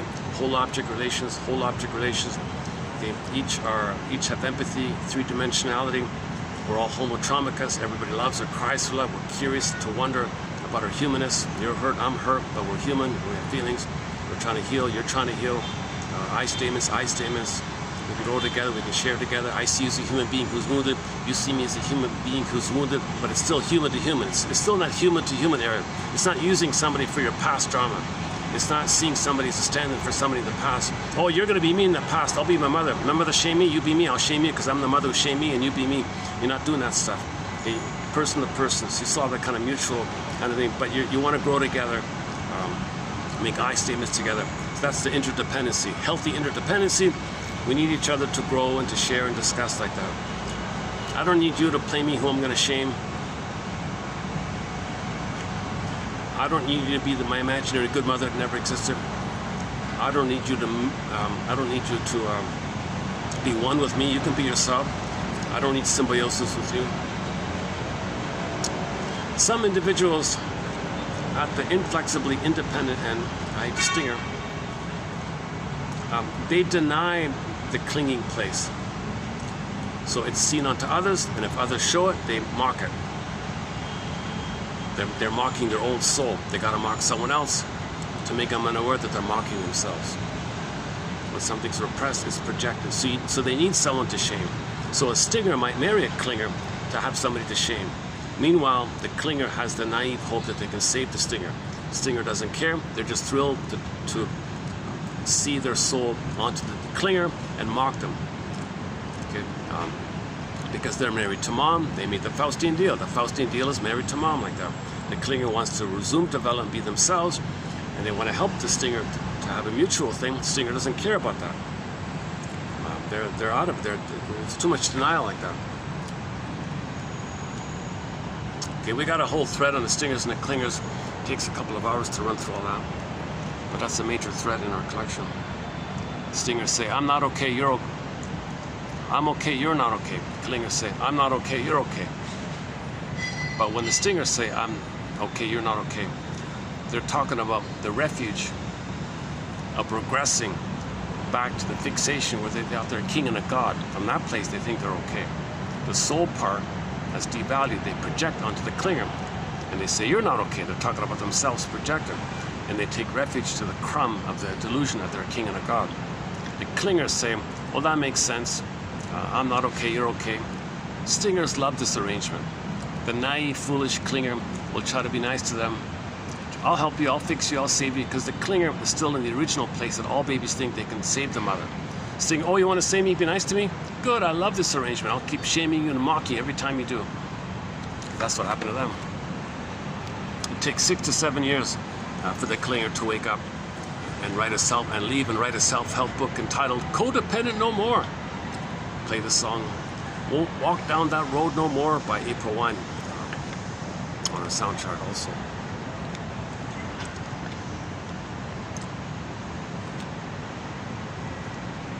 Again, so we got the clinger, the stinger, and then the healthy one. All right, the healthy one, that's the ventral. That's the ventral. You know, maybe. And then the clinger, the stinger, it's going to be some combination of dorsal spaced out nerves or the hyper revved up sympathetic nerves, the stress response.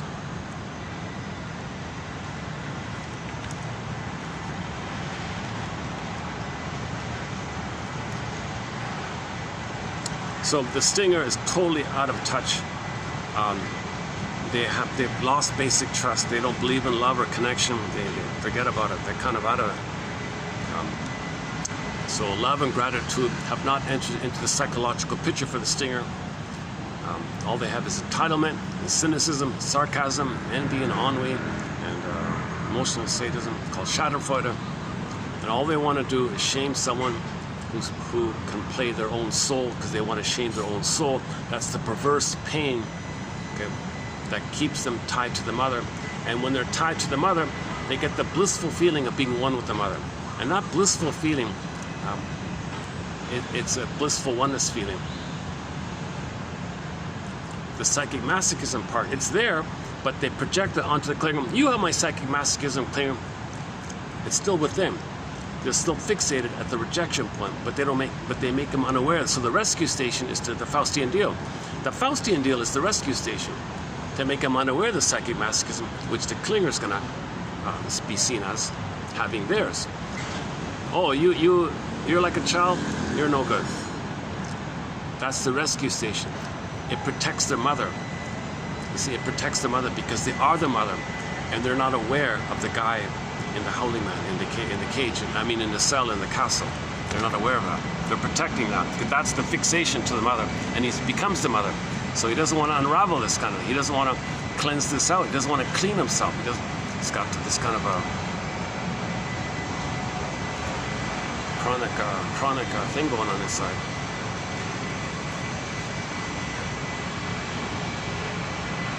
He's just addicted to the thrill somehow. This painful, pleasurable, painful, pain, pleasure, thrill kind of thing. But it's a pain and a pleasure like that. So if the stinger goes to the therapist, the thrill is gone. I spent all this time shaming people. The thrill is gone. Now I'm not having fun shaming people anymore. I was a cynic for most of my life. It's not fun being a cynic anymore. The thrill is gone. Well, that's the psychic masochism. Now you're getting in touch with the psychic masochism. Your defense isn't working anymore. Your defense dried out. Burglar, like it's to the sponge drying out. It can't absorb anymore.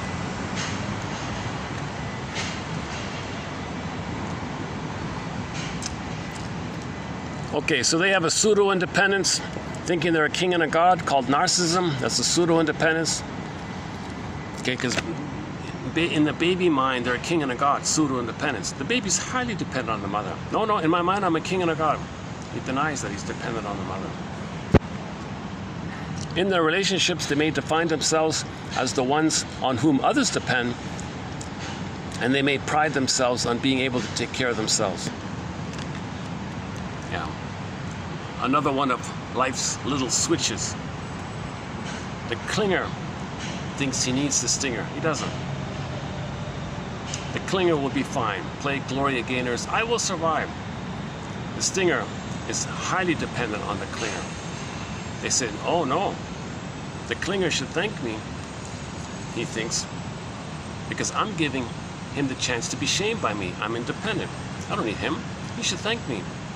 I'm giving him the chance to serve me so I can shame him. Clinger doesn't need this. He will survive, but the stinger won't. The stinger needs another clinger.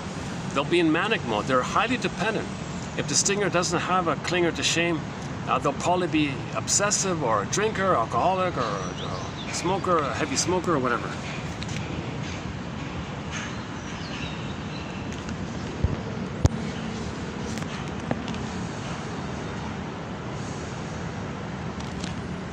Okay, where are we here?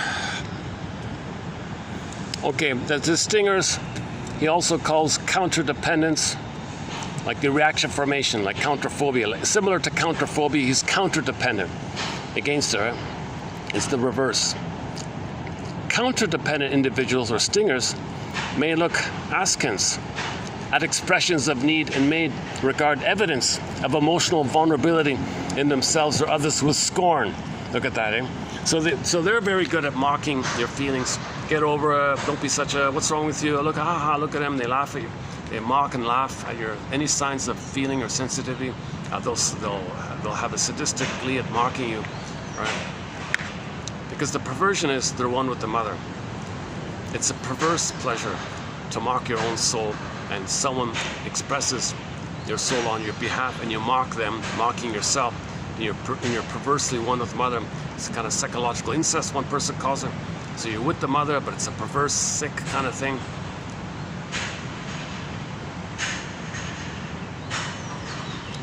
Genuine pleasure has not entered the psychological picture, because for that you need the beingness. They don't have the beingness. They've fused over with the mother, so they don't have themselves anymore. Actually, their soul is on the other person, which they're mocking. So ironically, they're getting away from their own soul when they mock someone else, showing feelings. It is probable that their childhood attachment style would have been measured as avoidant.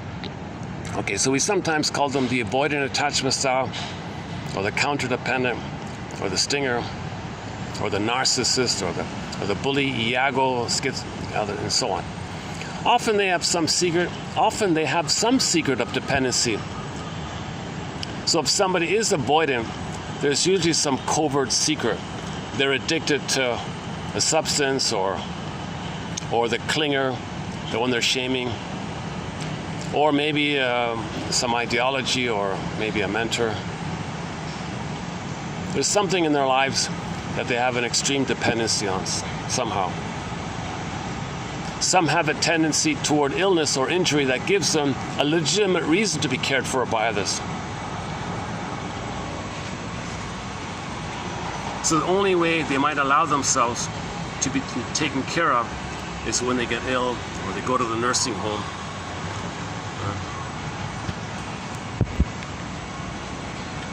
In treatment, they need help to accept their dependent needs as normal aspects of being human before they can develop a healthy balance between connectedness and separateness.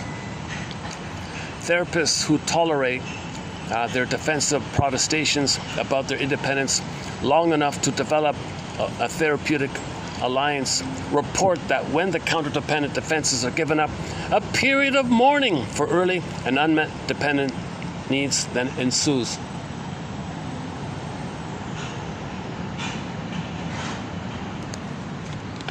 Hey, maybe I can turn the chair around. Let's try this. Can we get the nice tree in the background? Not much difference here. Let's try it down here for a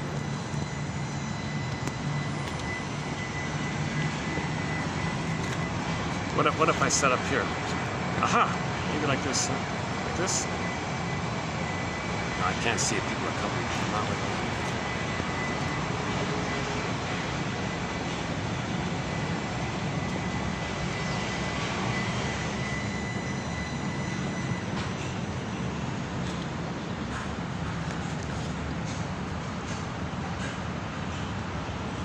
Okay, now let's move on to the BPD one. We did 12 videos on the BPD about a year ago. Excellent material. Grosstein is in there. Christine Lawson's book is in there. We covered a lot of good ground about the BPD. They can't soothe themselves. Intense, short-term, intense emotions. Soap opera, intense relationships, switching, identity diffusion. You said something, they believe they said it. Whoa, what the hell? Or they think you said what they thought. Like they're all over the place like that. They're very chaotic.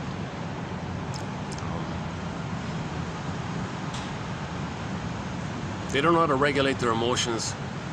The relationships are quick and intense and short-lived.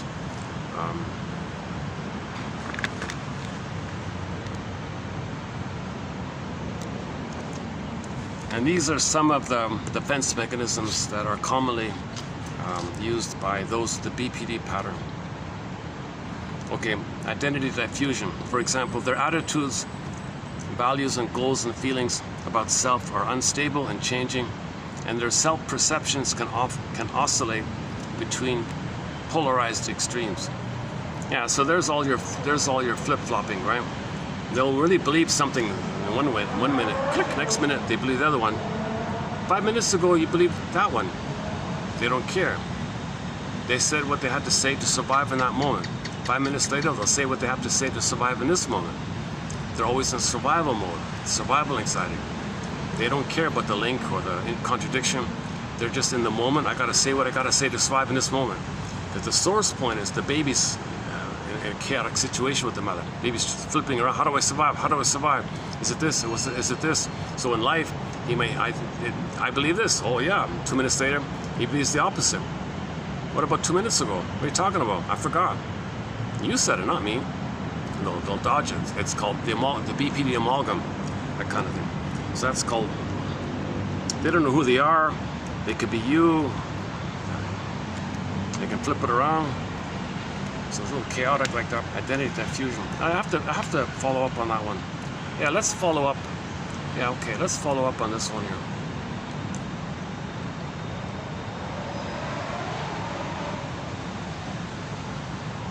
My understanding is their beliefs can change, flip-flop, and they don't care the contradiction. It doesn't bother them, the contradiction. They may firmly believe something in that minute, and 2 minutes later they might believe the opposite, and there's no problem for them. Projective identification. Okay, that's called the BPD survival anxiety. They're coming from a place of no time, no contradiction. Yeah, there's no contradiction. 2 minutes ago he said he believes A. 2 minutes ago he says he doesn't believe A, but he believes B. No contradiction, because in the unconscious, no time. There's no contradiction, because there's no time. There's no linear time. There's no cause and effect linear time. There's just the now all the time. So whatever it is now, okay, survive in that moment. Next moment, survive in that moment. Next moment, survive in that moment. There's no sense of something in the past, you know. So that's the source point of it all. Grotstein likens it to like a magic mirror in the mind. You can, now you see me, now you don't. You mean that? You're over there. Hollow mirrors, house of mirrors. Did you mean that? He's over there. Oh, you meant that? He's over there. You can't catch him. Catch me if you can. Now you see me, now you don't. Identity diffusion. They are what they think in that moment. Diffusion. Next moment, no identity, so they can be whatever it is in that moment. In one version of this is that they believe they are what the other person needs them to be in that moment. So the famous hostess, she can be successful because she says what other people want to hear, and she is what that person wants them to be. The other person loves them. They're mirrored like that. Because the source point is the mother wanted mirroring and mind reading, so they can read your mind and mirror you. 5 minutes later, the hostess talks to another guest and flips. She's a totally different person almost, and she can be what that other person needs to hear. She'll say what the other person wants to hear, and she will believe those things in that moment and really be that for that moment. 5 minutes later, flip. She's another person almost. And she's always doing this kind of thing. She doesn't have herself. Her identity's diffused all over the place. And she needs all these people outside really like that, all over the place, to have a sense of identity. So she's dependent on a lot of people around to be somebody in relation to who she's interacting with at that moment. Their identity's diffused all over the place.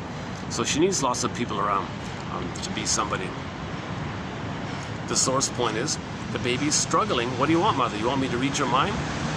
I'll try to read your mind. What do you want, mother? What do you want, mother? Oh, you like it when I picked up what you want. So that's a flash frozen. They have this kind of quote-unquote skill. Like that guy in the show, the psychic, the policeman who was a psychic in the TV show called Next Step Beyond. Okay, he could read people's unconscious and draw what they see. He was an artist.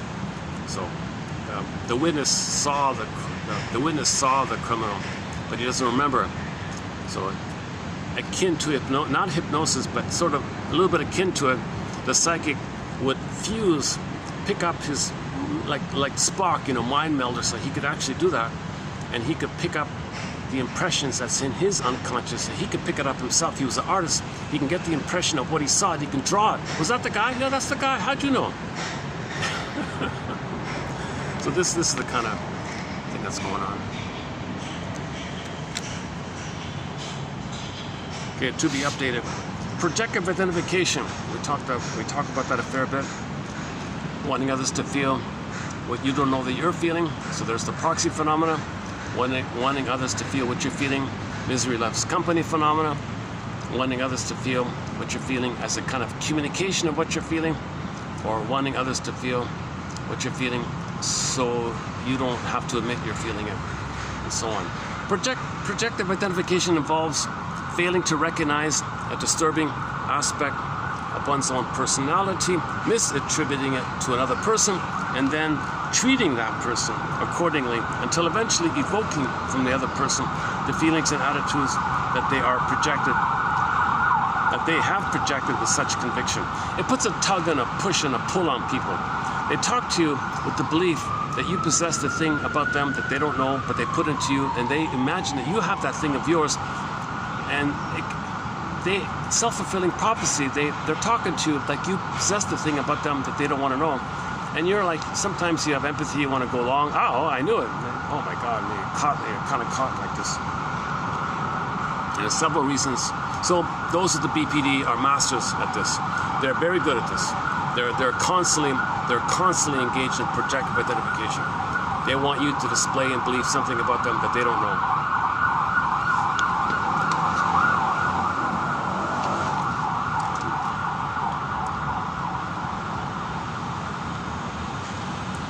Okay, we mentioned denial, ignoring or disregarding things that are disturbing as if they didn't exist. Okay, similar to identity diffusion is introjective identification. The taking in of someone else's characteristics, attitudes, and even mannerisms. Okay, this idea is in the authentic, original psychoanalytic meaning of the word imposter. That word is so confused now. But one core understanding of the imposter syndrome is this one here, introjective identification. You believe you are the things you absorbed in from another person for that moment. Like the cocktail waitress example.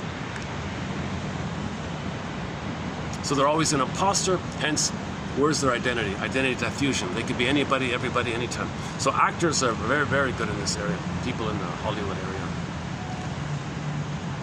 A lot of people in the public are like that. Salespeople are like that. People who make others money, they're worshipped for that ability, according to Miss McWilliams here. She gave that example about no, I didn't include it. Yeah, I was gonna put it in, but I thought let's just focus on the psychoanalysis.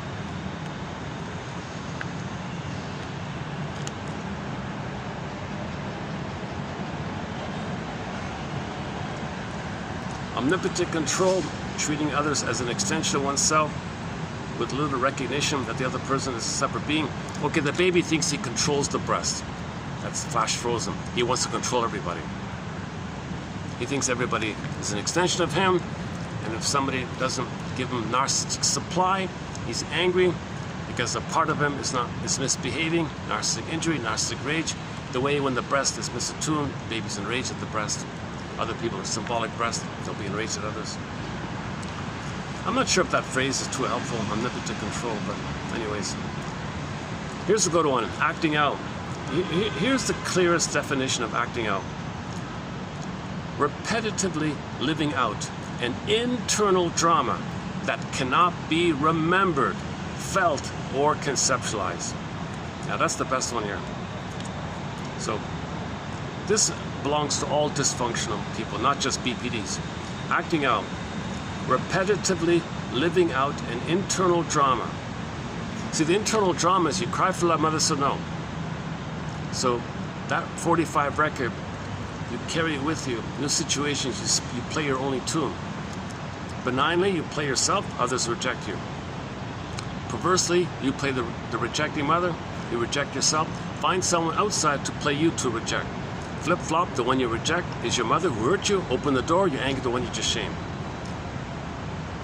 You're acting out. You don't remember, you don't conceptualize it. You're acting out. Acting out because you don't remember. If you do remember, then you stop acting out. If you don't remember, you act out. We act out in an attempt to remember. So when we do finally remember, we can stop acting out and enjoy the present. The ghost can become an ancestor, says Anne Slowald.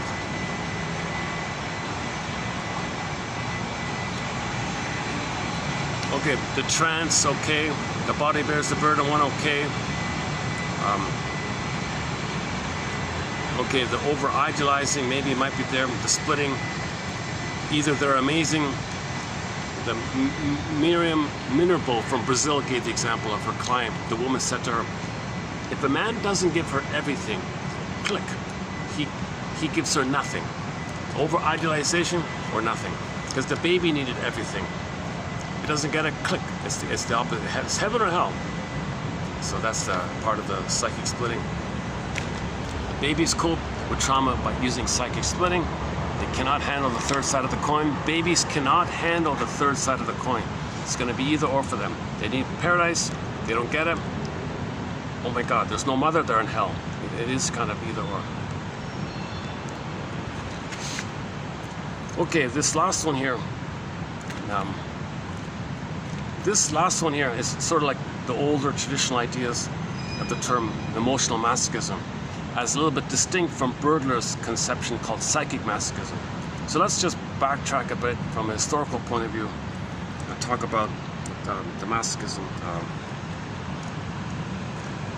Okay, so clients who subordinate their needs to those of others who appear. Clients who subordinate, so like the clingers and the pleasers, right? They're masochistic. The stingers are the sadists, and the clingers are the emotional, sadomasochistic dynamic. There's no person to person, right? It's really sad like that. When relationships are dysfunctional, you can often see a kind of an emotional sadomasochistic dynamic. The clinger feels they have to subordinate for any kind of attachment, because that's what they learned from the mother. They learned that they can't be on their own, that the only way to have a connection with the mother is to be in this masochistic place. Now the perverse one is they cross over and they become the aggressor. And if those two get together, what a perverse thing. Those are very unhappy marriages, right? Clients who subordinate their needs to those of others who appear to view suffering as a precondition for maintaining an attachment. Okay, but the clinger, nevertheless, many times will be passive-aggressive. Beneath overt submissiveness, there is often an undercurrent of disavowed aggression, which the client expresses in passive-aggressive ways. So yes, the clinger and the pleaser, they're pleasing it all the time. But if they're angry, if they're triggered, then they'll put too much salt in the guy's food. They'll misplace his shoes and he gets angry. Then they'll be passive-aggressive. If the clinger does fight back with the stinger, they'll do it in a passive-aggressive way. Normally they're trying to please. How can I save you? How can I please you? But if they really get upset, they'll do these covert things.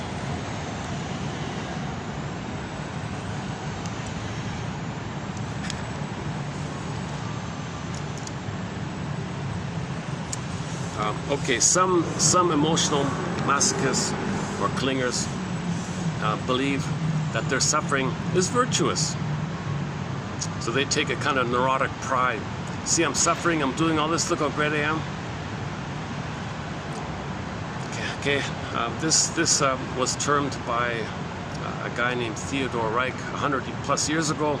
He called it moral masochism. I'm the moral high ground, you know. I'm the good one. He's the bad one. Ironically, there's some truth to it, because they have a positive attitude. Let me save the stinger. Let him join the human relating area. That's the moral high ground. And they kind of take, I guess they take some comfort if they add a kind of element of pride in that area. But it's still masochistic. But thinking you're doing the right thing by suffering because you're doing the honorable thing, that's called moral masochism. People don't use that phrase too much. Too confusing, right? Such moral masochism is not uncommon in people drawn to the so-called helping professions, who attend to others' needs while neglecting their own. So a lot of counselors and nurses and caretakers, they want to take care of you all the time. They forget about themselves.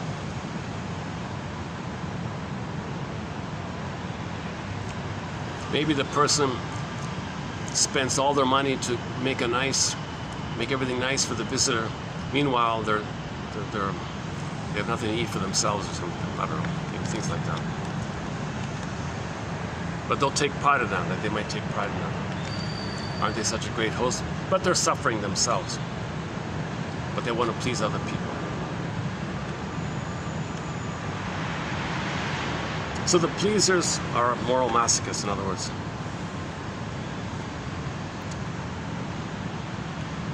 Okay, and they might be drawn to the helping profession.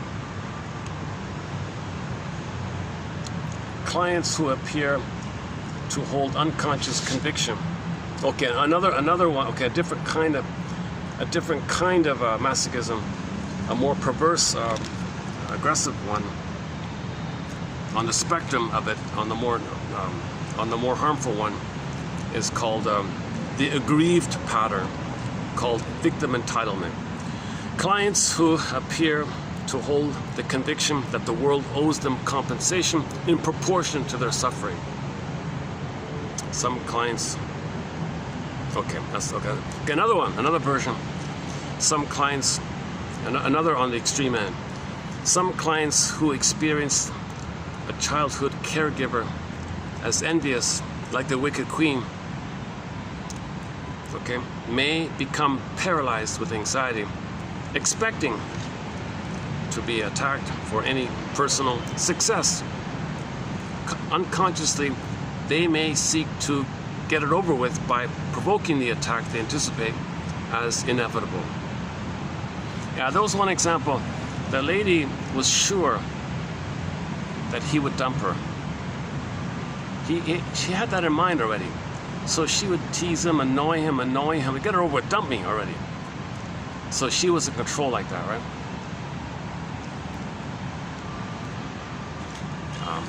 Is that right? So that's masochistic, right? That's still on the masochistic end. She's disappointed again. The variation of it is she just accelerated it. Come on, get her over with. Reject me already. Let me push it along. Come on. Okay, therapists need to be tactful when confronting how their clients contribute to their difficulties, and to help them and to help stimulate curiosity and wonderment and wanderlust. A new song coming out by Pavlov's dog, Wanderlust, about the meaning of their self-defeating patterns.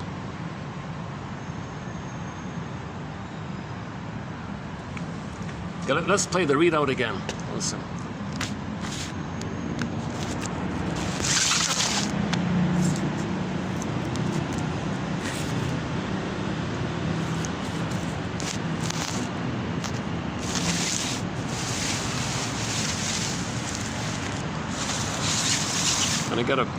We're gonna get the best.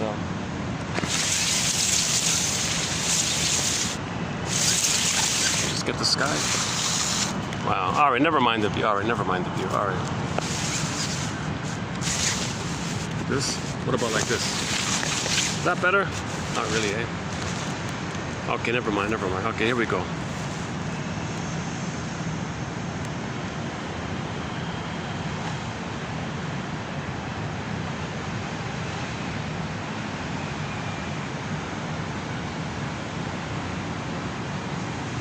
Uh-oh, what happened? We're not hearing it, eh? Again, hold on a sec. Again.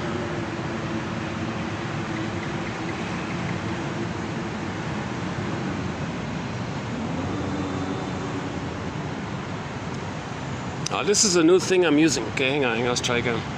This is a new function.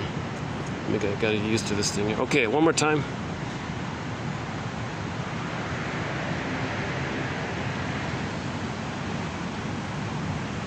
The clinician needs a sense of humor as a counterpoise to the feelings of impatience and exasperation that the passive-aggressive client is likely to evoke.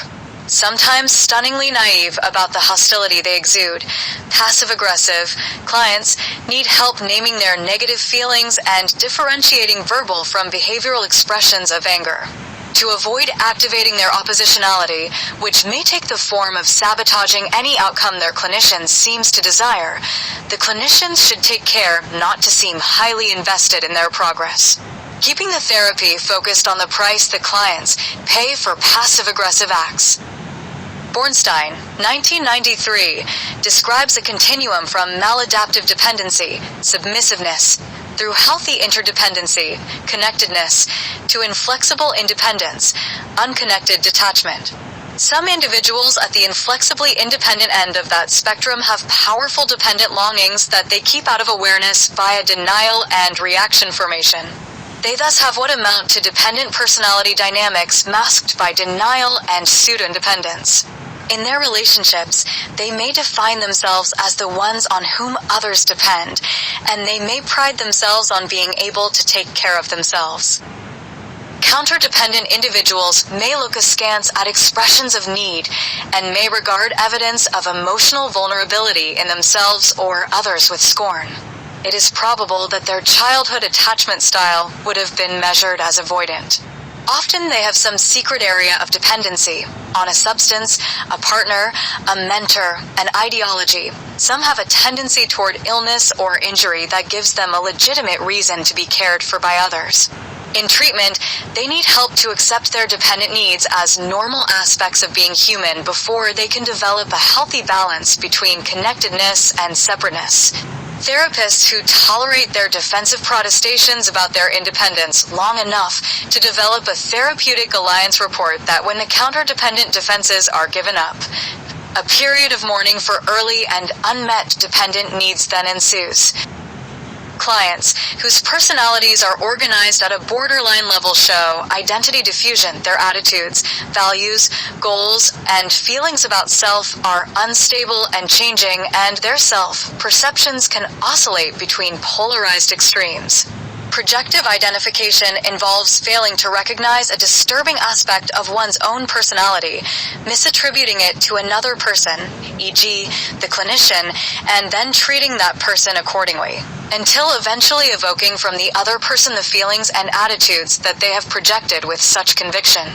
Other defenses characteristic of persons in the borderline range include denial, ignoring or disregarding things that are disturbing, as if they did not exist, withdrawal into fantasy, indiscriminate forms of introjection, sometimes called introjective identification, the wholesale taking in of someone else's characteristics, attitudes, and even mannerisms, omnipotent control, treating another as an extension of oneself, with little recognition that the other person is a separate human being, acting out, repetitively living out an internal drama that cannot be remembered, felt, or conceptualized, somatization, developing physical symptoms under stress, severe dissociation.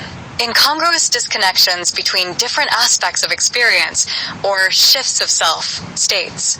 Without any sense of the continuity of experience, primitive idealization, seeing another as all good and larger than life, as a small child might see an admired adult, and primitive devaluation, seeing another as completely worthless, with no redeeming qualities whatever.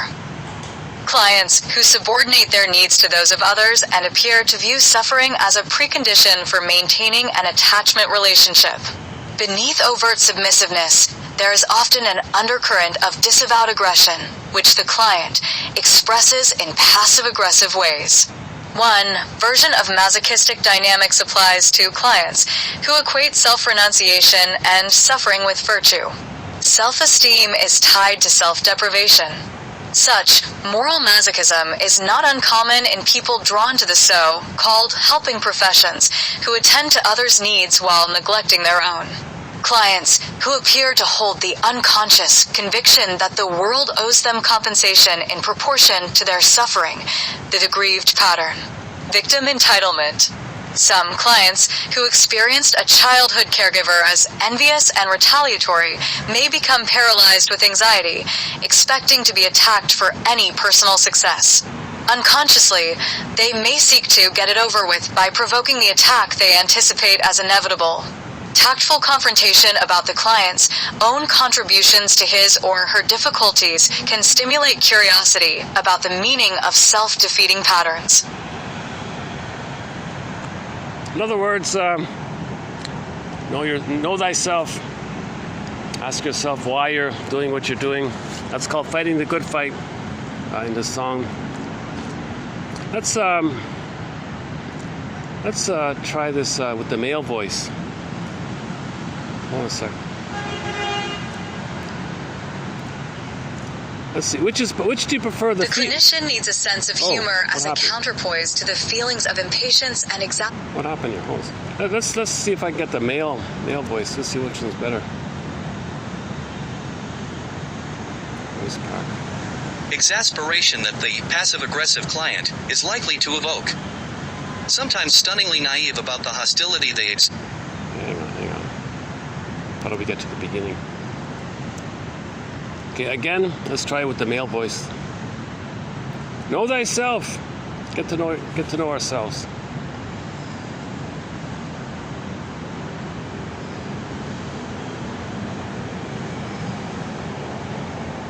No. The clinician needs a sense of humor as a counterpoise to the feelings of impatience and exasperation that the passive-aggressive client is likely to evoke. Sometimes stunningly naive about the hostility they exude, passive-aggressive clients need help naming their negative feelings and differentiating verbal from behavioral expressions of anger. To avoid activating their oppositionality, which may take the form of sabotaging any outcome their clinician seems to desire, the clinician should take care not to seem highly invested in their progress. Keeping the therapy focused on the price the clients pay for passive-aggressive acts. Bornstein, 1993, describes a continuum from maladaptive dependency, submissiveness, through healthy interdependency, connectedness, to inflexible independence, unconnected detachment. Some individuals at the inflexibly independent end of that spectrum have powerful dependent longings that they keep out of awareness via denial and reaction formation. They thus have what amount to dependent personality dynamics masked by denial and pseudo-independence. In their relationships, they may define themselves as the ones on whom others depend, and they may pride themselves on being able to take care of themselves. Counterdependent individuals may look askance at expressions of need and may regard evidence of emotional vulnerability in themselves or others with scorn. It is probable that their childhood attachment style would have been measured as avoidant. Often they have some secret area of dependency on a substance, a partner, a mentor, an ideology. Some have a tendency toward illness or injury that gives them a legitimate reason to be cared for by others.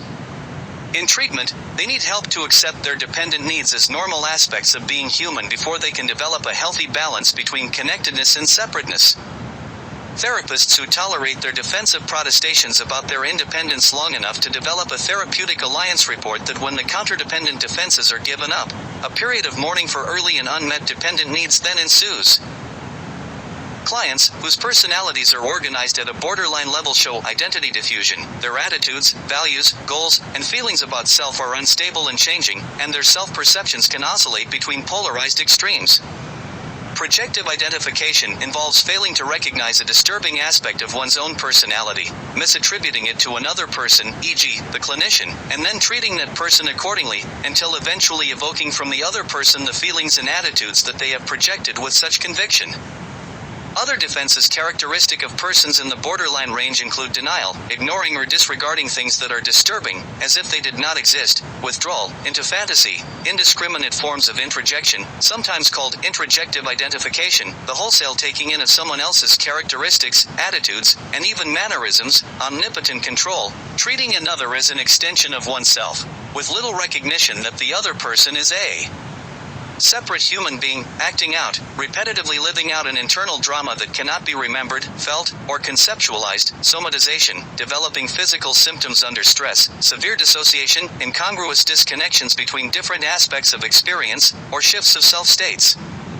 Without any sense of the continuity of experience, primitive idealization, seeing another as all good and larger than life, as a small child might see an admired adult, and primitive devaluation, seeing another as completely worthless, with no redeeming qualities whatever. Clients, who subordinate their needs to those of others and appear to view suffering as a precondition for maintaining an attachment relationship. Beneath overt submissiveness, there is often an undercurrent of disavowed aggression, which the client expresses in passive-aggressive ways. One version of masochistic dynamics applies to clients who equate self-renunciation and suffering with virtue.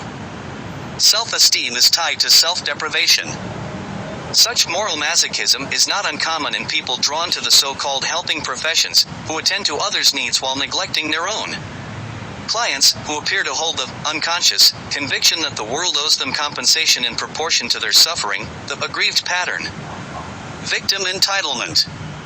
Some clients, who experienced a childhood caregiver as envious and retaliatory, may become paralyzed with anxiety, expecting to be attacked for any personal success. Unconsciously, they may seek to get it over with by provoking the attack they anticipate as inevitable. Tactful confrontation about the client's own contributions to his or her difficulties can stimulate curiosity about the meaning of self-defeating patterns.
That was 1980, and what we played earlier was 2025.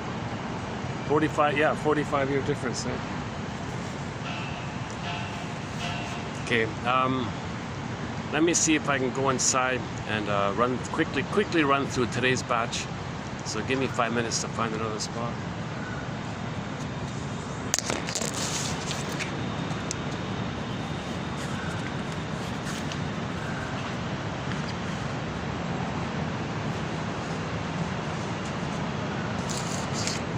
It's mainly about repetition compulsion, and I think there's one on trauma in there. Yeah, okay. So it's a fairly light load, so fast forward this video a good 5 to 10 minutes maybe.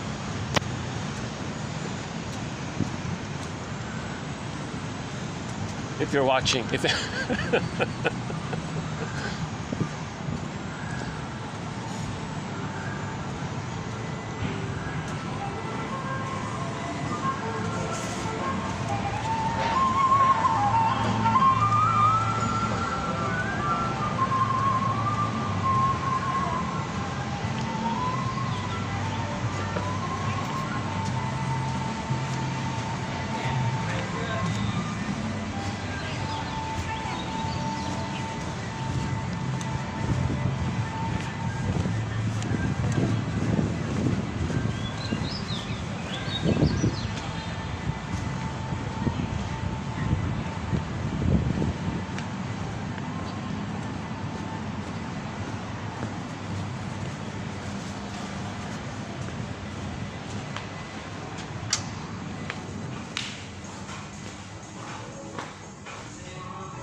กำลังลงค่ะ going down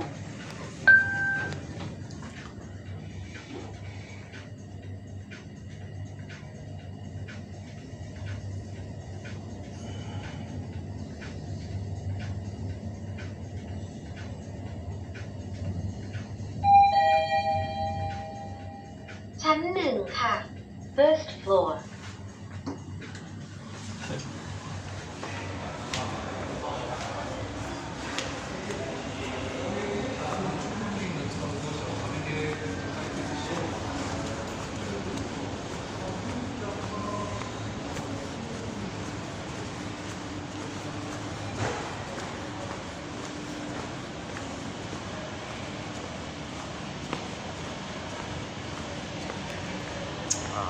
Everything's taken.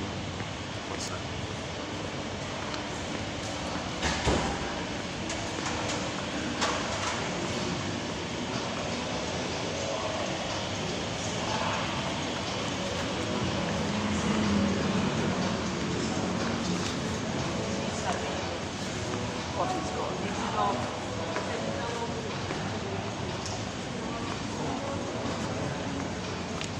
Busy.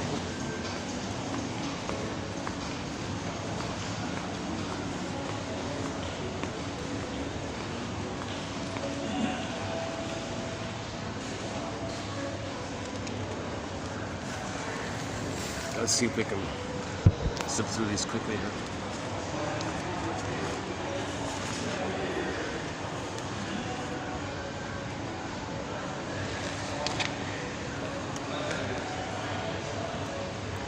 Okay, so we're doing 3036 here.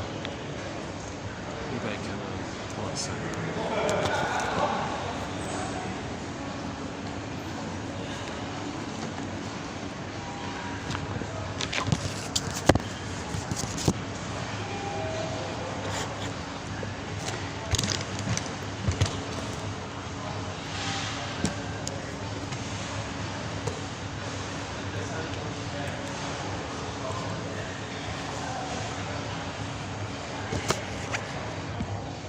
Still recording? Still recording? Yeah, okay. จำไม่ได้ว่ามันอยู่ชั้นล่างจำได้ว่ามีชั้นบนโรงแรมด้วยชั้นล่างของชั้นในฝั่งเป็นชั้นหนึ่งเลยครับ Okay, repetition compulsion.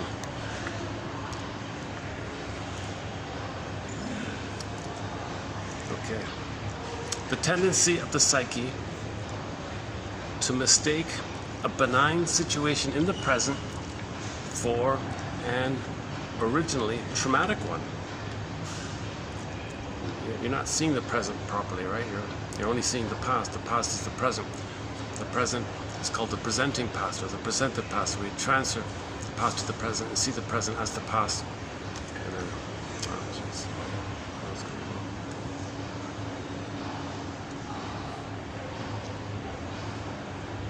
Wow, it's unusually busy around here today. My goodness.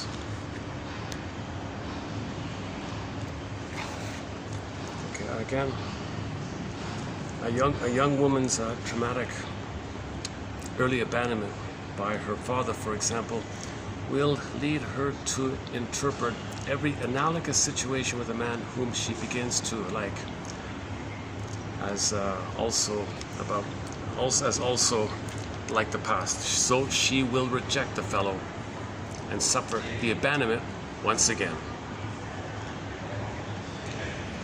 In repetition compulsion, individuals repeatedly re-expose themselves to situations which reenact the trauma in a fruitless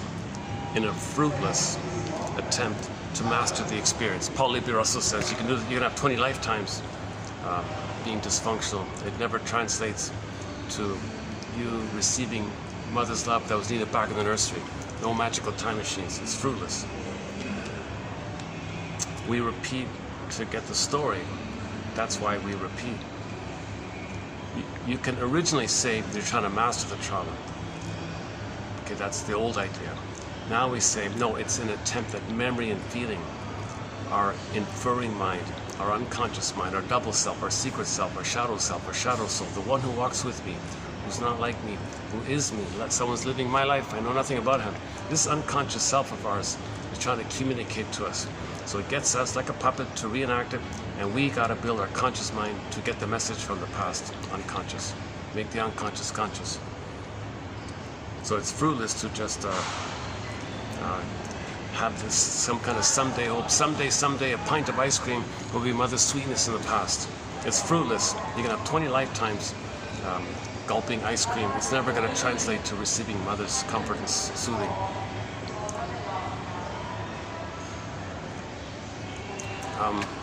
Okay.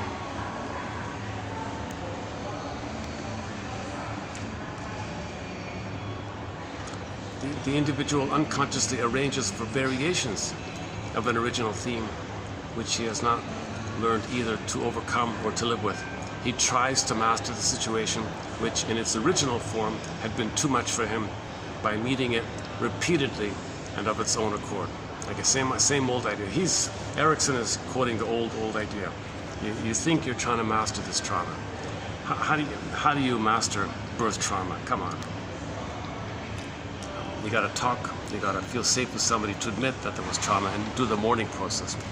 It's about mourning and feeling the firebird. You're not gonna master this. But the midway point is you repeat it as a communication from your unconscious self to your conscious self. Hey conscious, this is what happened here. I don't have words, you put the words for it. I know by behavioralism. I know the memory, I know the trauma in a behavioral kind of way. I'm gonna get you like a puppet master to reconstruct the thing, and you put words to it, have memory and feeling,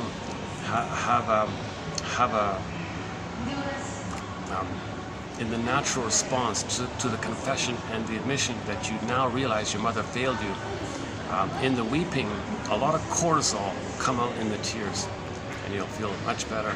And in the crying, that means you have an identity. Because I feel sad, there's got to be an I. So now you have the ontological self back, kind of thing. You get your budding beauty back, kind of thing. But the old idea was, yeah, I'm gonna master this trauma. I'm gonna master that mother didn't that there was weaning trauma. So I'm gonna be orally greedy. I'm gonna eat. I'm gonna be an overeater. I'm gonna be an overeater. I'm gonna go to a buffet every day and overeat.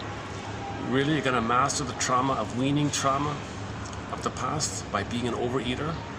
All you're doing is making yourself ill, right? You're not mastering the trauma. This one is over 100 years old, from Beverly Lascar, 1920 something. Repetition compulsion, an instinctive desire for the repetition of experiences, even when these have been of unpleasant character. Yeah, so nothing to do with, it's the pain that drives it. Because of the pain, you want to get out of the pain, so you repeat it, because that part of the brain doesn't know time, so you're still hoping to get mother's love. But the wiring, the experience did take place. You can't erase what had happened. So you repeat to know what had happened and get your story like that. The story is the medicine, the narrative medicine. You got to get your story and include in your story what your unconscious knows. Make it conscious so your story is more complete like that. The small child's experiences are for the most part passive. In his play life, he reenacts them with this difference, that he assumes the most active part of the situation in an instinctive desire to secure mastery over it. Okay, so we sort of see this perversion of trying to master it if the child becomes the aggressor. So if the mother shouts at the little boy, and then the little boy shouts at his younger brother, he's not mastering it, right? So we see the disturbance of it. If he makes the Faustian deal, that's not mastering the trauma. Making the Faustian deal, it's the opposite. You're not going to master the trauma. In fact, your trauma is more entrenched.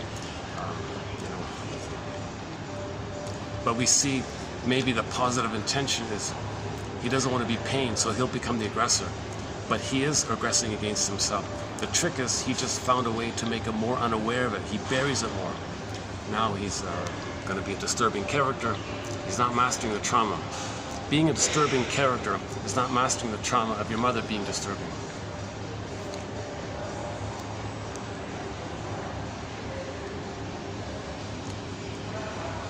Okay, the one example was if the child has had the unpleasant experience of persons or objects of which he was fond of leaving him or getting lost to him in ways he doesn't know, he will now reenact the experience and make it pleasurable to himself by throwing things away or ordering them to go away.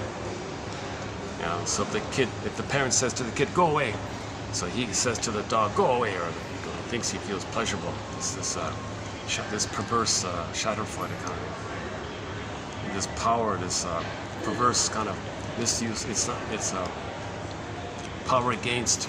He's getting this perverse pleasure called power against. And in the one with the things, if he felt like the mother threw him away, he'll grab things and throw them away, stuff like that. He's not mastering it. He's imitating it somehow. He learned it. So you can interpret. They say that people argue you can interpret children's play kind of like how we interpret our free association. Children communicate in their kind of play like that.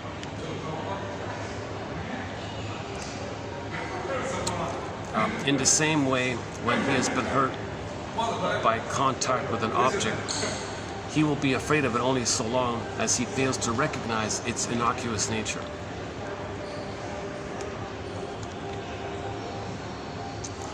The disturbing thing, all these old sitcoms about corporal punishment like that, and then finally the child hands the father, here's the belt, Dad, here you go. Jesus Christ, so sad, right?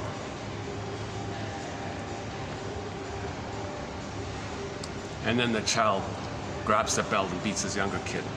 First he was afraid of belt, now he controls the belt and hits his younger brother or something. Sad stuff, right? People make fun of it and think it's funny. I don't really like the Danny Thomas show. I mean, there's worse ones, much worse ones. But the least worst one might be that Danny Thomas one. But he was constantly making jokes about corporal punishment and making gestures about it, implying it, suggesting it, reminding him of it, and finally the little 5-year-old girl, okay, here you go, Father, here's the belt. That's just so sad. This kind of that in that story, that daughter might grow up to want to find some way to hit others somehow, verbally or emotionally, physically. I don't know. It's kind of sad. Nothing's being mastered like this. The Faustian deal does not master anything. It's the crossover. The Faustian deal says, oh, you're passive. Why don't you be active? You'll never heal. So, but you preserve some crumb of identity that you make things happen, because babies think they make things happen. The only way they can think they make things happen if they be like the mother who did that to them. That's the Faustian deal. You're not mastering the trauma. It's a defense against trauma. You're avoiding the recognition of the trauma.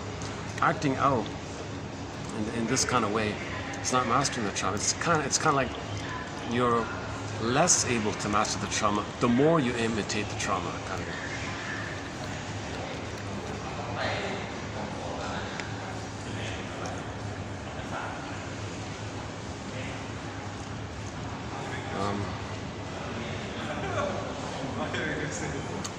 If the child develops empathy, he thinks he can turn this love around, he can turn it around. And the example here was the slapstick, the popularity of slapstick comedy may well have for its origin this infantile desire to identify the self with the active element in situations similar to those in which one has been passive in an earlier experience. So people are amused with Mo slapping Curly around all the time. They identify with Mo. They don't want to be Curly. They were Curly. They crossed over to be the aggressor. Mo stands in as the aggressor. So people watch Three Stooges. They're delighting at how Mo smacks Curly around, kind of slapstick comedy. Even the word, even the name of the thing, slapstick, the slapping, the kids were slapped all the time. Now it's more verbally, now it's more verbal slapping, I guess, with the cynical comments, insulting comments.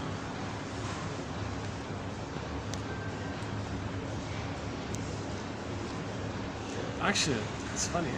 If I sit directly under the lamp, I can get light here. Where'd this lamp come from? Oh, they moved the lamp here. Okay. This is the first time I've had good lighting at night around here. Okay. Sometimes this place is bone dry at night. Today, every seat is taken. Okay.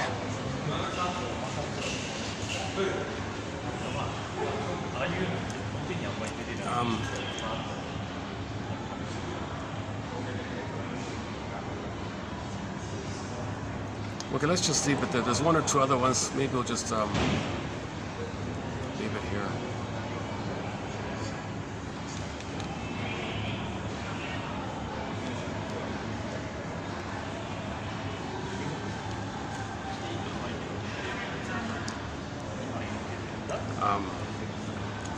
There's there's two short little self-help exercises. Take a photo of yourself as a little child and ask yourself the question, while looking at the child in the photo, does that little boy deserve to be fill in the blank, ED, like this, treated like this? Maybe you gotta play with the tenses, right? So you look at the photo of yourself as a little child. Did that little boy deserve to have been treated the way he was treated?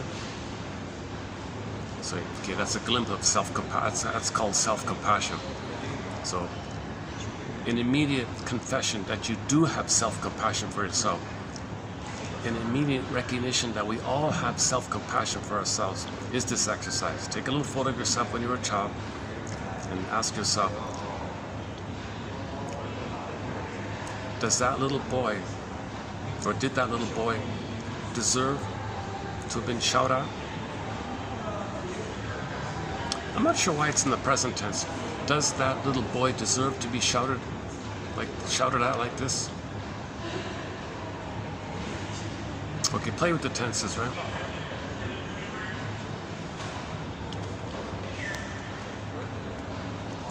So identify whatever mistreatment took place. Take a photo of yourself. Look at the photo. Was it right for this little boy in the photo here to have been whatever the father did or whatever the mother did or the siblings did? Of course not, right? So that's self-compassion. If you can admit, no, it wasn't right for that to have happened, now you have compassion for yourself, recognition for yourself, a voice for yourself like that. And the other one is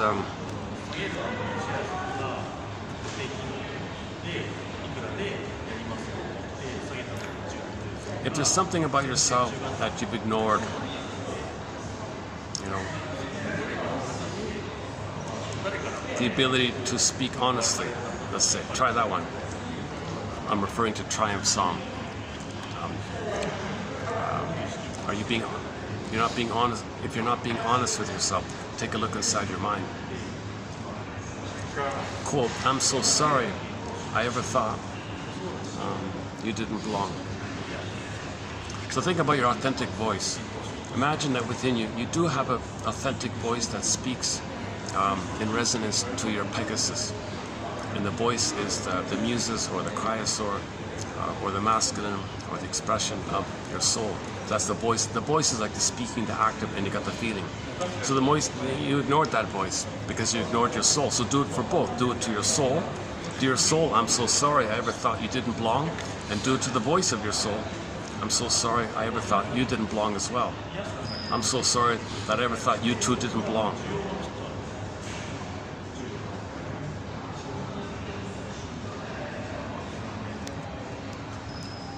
I forgot the author's name, but there's a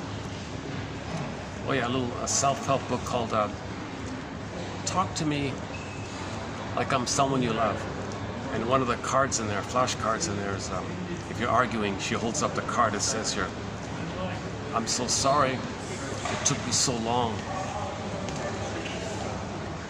I'm so sorry it took me so long to hear you. Is that all right? So your partner's saying something a little emotional. I'm so sorry it took me so long to hear you or understand you. It took me for a long time I didn't understand you. Flashcard. I'm so sorry it has taken me such a long time to finally hear you. Similar idea. Where they gone? Oh, they're gone. Okay. Usually they're just waiting around or something.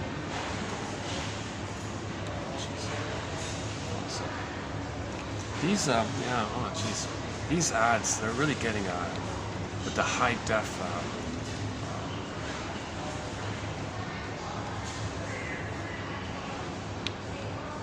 I don't think anybody likes them.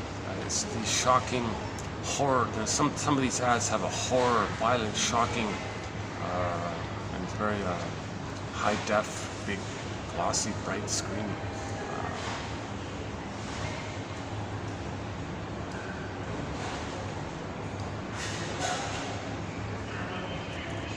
Apparently, a lot of people in the advertising industry had very abused childhoods,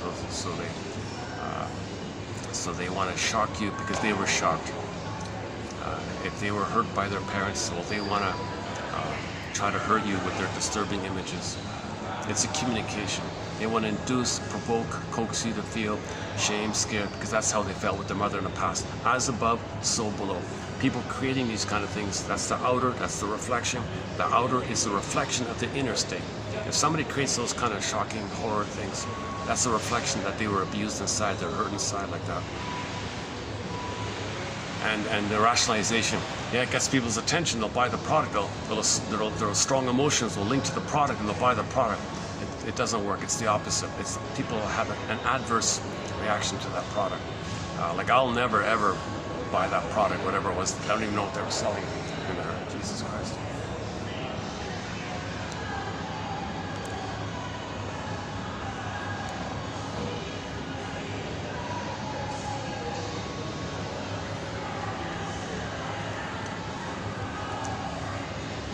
One fun advertisement was from the muffler shop. If you come to this muffler shop, and buy a muffler from us, then you're a somebody. At this muffler shop, you're a somebody. And sure enough, 30% sales increase. Everybody brought in their cars. But darling, our muffler's fine. Yeah, I don't know. Let's just get a new one. Because they want to be a somebody. And that ad slogan was effective because it has it's a broad net, right? People who want to be a real somebody, I want to be a real somebody. Some people think of it in terms of a narcissistic somebody, like a success hunter somebody, like a fake somebody. Either you want to be like a status somebody or a narcissistic somebody or an authentic somebody, whatever kind of somebody, identity issue, right? So anybody with an identity issue might be drawn to that ad. At this fill-in-the-blank muffler shop, you're a somebody. Almost overnight, the author said, sales jumped up 30%. They sell emotions, right? Most products are sold via emotions, unmet needs.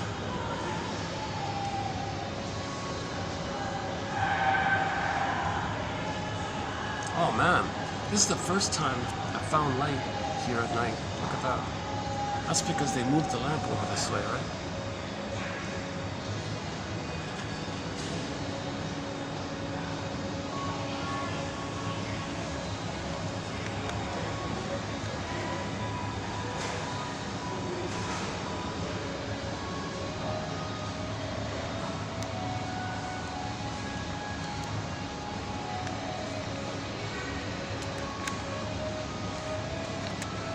Constant Tourist. Well, we played a song. We haven't played that song in a long time. Constant Tourist by the band Lunatic. Constant Tourist. So the baby, that song is a reflection of the inner state that the baby didn't have a warm connection, a home, a feeling of being at home with the mother. I'm not at home with you, mother. I feel like a constant tourist. You're a stranger. You're an alien to me. You rejected me. I froze up my feelings to be with you. Now I feel cold with you. You're a stranger like that. I feel like a constant tourist. And in the song she says, I'm always in the waiting room with the fellow. So she chooses a man who's cold, and she says she feels like she's always in the waiting room in the relationship. That she's always a constant tourist with this fellow. When are they going to connect? That's a reflection of the inner state. We recreate in the present to know the past. In fact, she'll only be attracted to emotionally narcissistic, emotionally unavailable men so that she can know her mother was like that. The only way for her to know that her mother was cold and refusing is to find a cold and refusing man. So she's extremely excited. Love at first sight. Okay, Cupid's arrow is like the person in the present reminds of the mother. So it's like a trigger, a quick little thing. That's why it's Cupid's arrow like that. Cupid is not about love. It's about transfer stuff. Love at first sight. Instant, just one look, spellbound, transfixed, being in love, this infatuation, etc. That happens, it just takes a second, right? Hence the Cupid era.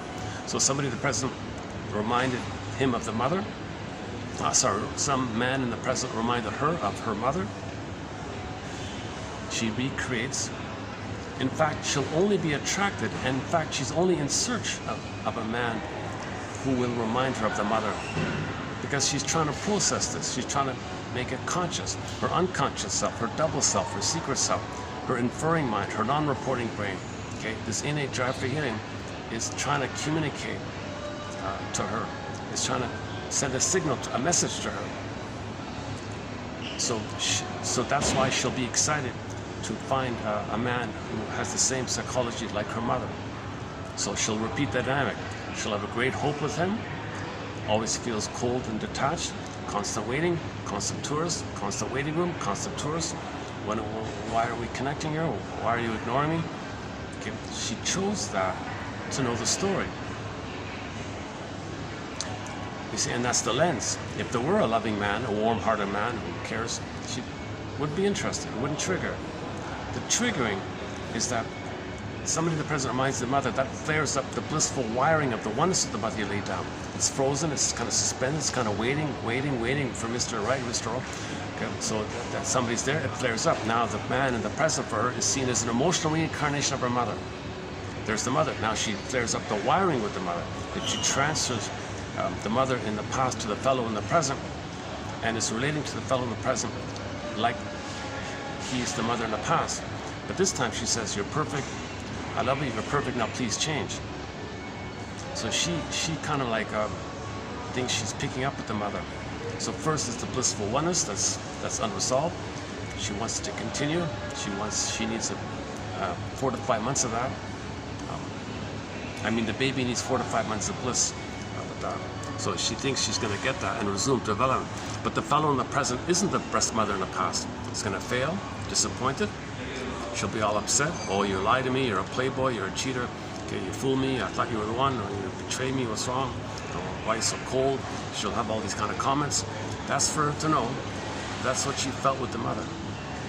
He was just a catalyst. He was just a reminder. He was just a little like a springboard triggering idea. He didn't cause that pain in the past. That immense pain she feels in the past, the mother caused it. He just helped her to realize it. And she searched out for him to know the past, to get the story. Constant tourist. Should we play it? Can I play it? I don't know if I can play it. What if I put it at the low volume or something?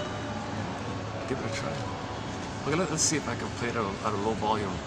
See if it gets through here. Give me a sec here.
I was standing outside powerless, watching you fade away. You've always been out of reach. By your side I always felt stuck in a waiting room. Didn't ever catch the train of Loverland. I was running without leaving. A constant tourist, I have been in your world. You're my deepest cut. The wound doesn't bleed anymore. Now the scar hurts. Oh, I was standing outside powerless, watching you fade away. You've always been out of reach. By your side I always felt stuck in a waiting room. Didn't ever catch the train of Loverland. I was running without leaving.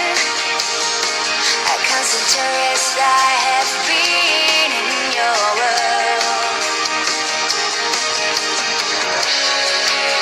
They wonder why it was something to stay so long.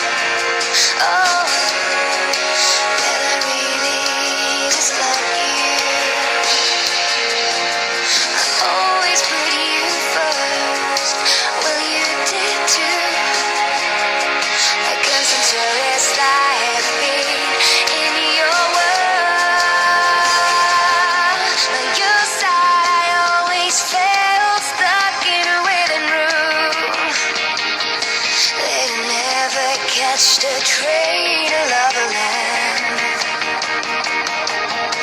I was running, running, running without leaving.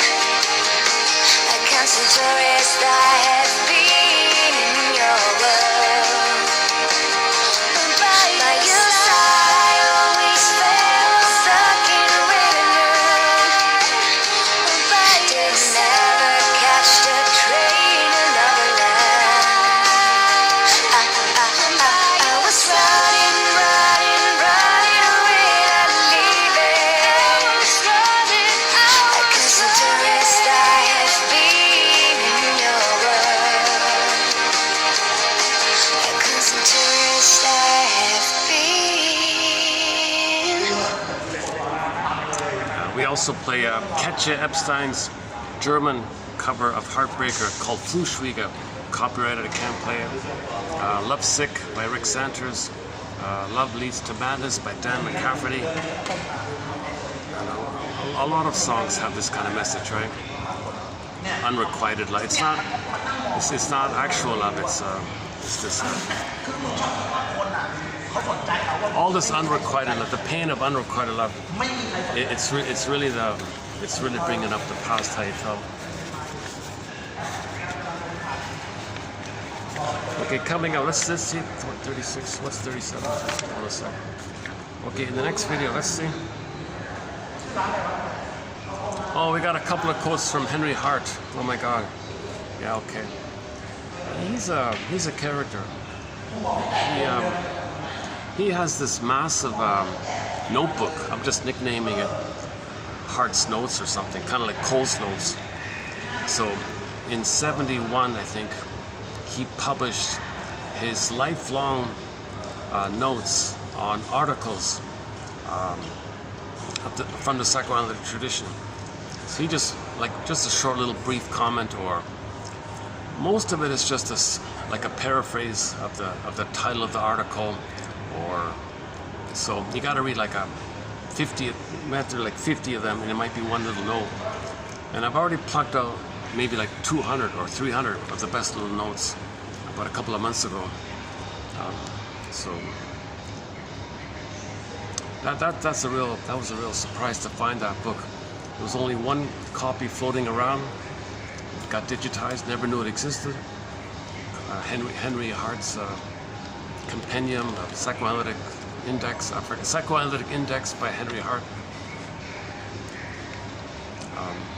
So he's got one from himself as a direct author, not just quoting the other articles. So that's coming up, Henry Hart. Another article from the 20s on trauma. That's not bad, coming up. Plus a few miscellaneous ones. Repetition compulsion reflects the forced need to repeat a critical early trauma, and whatever reminds us of this inner repetition compulsion is perceived as uncanny.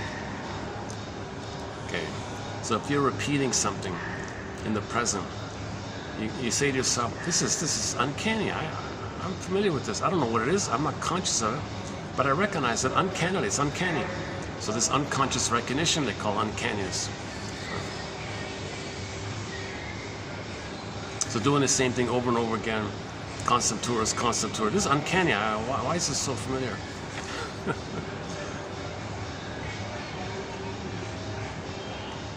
Therapy is a fight against habits and to provide real adaptations. It provides an instrument wherewith the ego can continually process itself of more of the id. So we want to reclaim, we want our life force to be for our feeling self, for our live and love self, our ontological self, our beingness, the Pegasus. We want our life force to be for the Pegasus. If our life force is diverted to the traumatic script, oh boy, then your life force is dispersed in this network of you being shamed, mother was a monster, mother got a hallucinated goddess, and you're repeating this thing, you know, and it's all survival like that. Yeah. That quote's coming up.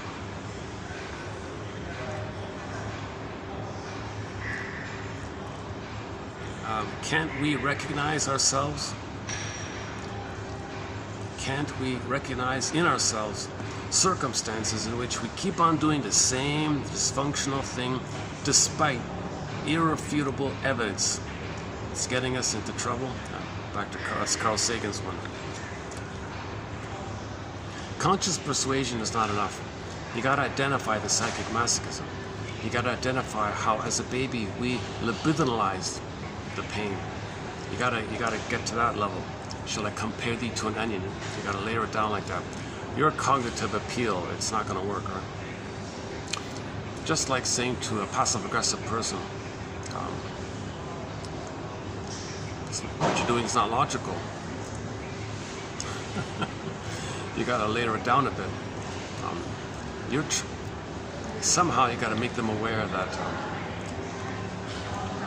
well, benign, superficially, that what they're doing does make others angry. They don't know that. They enjoy it. They enjoy the process. They don't want to admit it, but they enjoy it.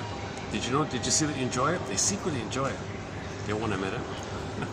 Come on, confess you enjoy it. All right, enjoy it.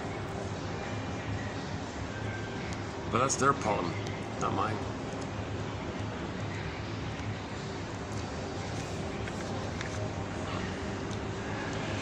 Despite irrefutable evidence is getting us into trouble.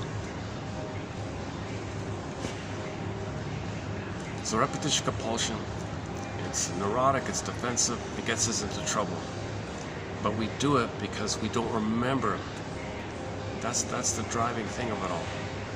Now in the case of psychic masochism, no baby remembers that he confuses pain with love. Pain with mother. He's got to have pain.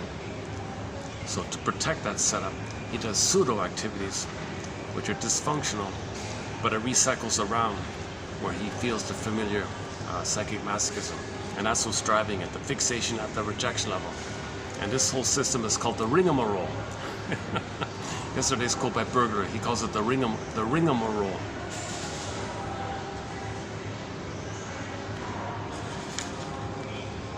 Okay, one identification with the aggressor. Mother symbolizes bliss, nirvana, peace, the all-enveloping, protecting, and nurturing refuge of the unborn child.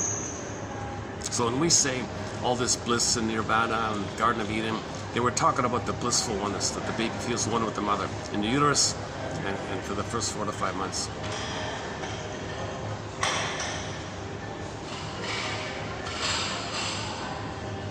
And of course, she's idealized. So the idea of idealization comes from there. Okay, and then the 1921 one. The neurosis may be regarded as a direct expression of a fixation to an early period of the past.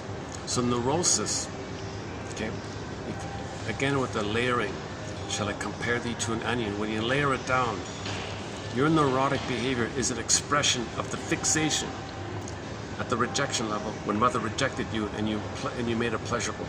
And your neurosis is considered a covert pleasure of the repetition of that pleasure that's disguised. You don't want to know it because to know it would betray the mother, would be to leave the mother. Okay, and you're not ready to face the Minotaur. You're not ready to face the Perseus. You need the practice of reflecting and discerning. Then you can face the Medusa. Then you get the Pegasus and the Cryosaur. Until then, your neurosis is a direct expression of this fixation at the rejection level where you libidinalized the pain and made papenotarg once again. Long ago, the phrase repetition compulsion was also known as fixation to the trauma. Fixation to the trauma. So neurosis is fixation to the trauma. Also known as the mother comp or mother fixation back then, 1920. We don't use these kind of phrases now, right?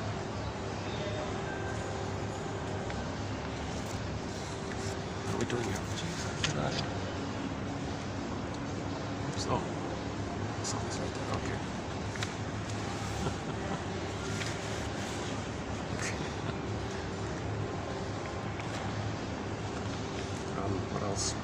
That's coming up at 37. Let's see what's in 38. Coming up in 38. Let's see. 36, 37. 38. Okay. 38's a great one. I highly recommend reading 38. Edmund Berger, one of our mentors. Edmund Berger. This is the one about the gold digger one. This is a great one. The gold digger. I did a preview already about a week ago, so it's coming up. We'll do it again.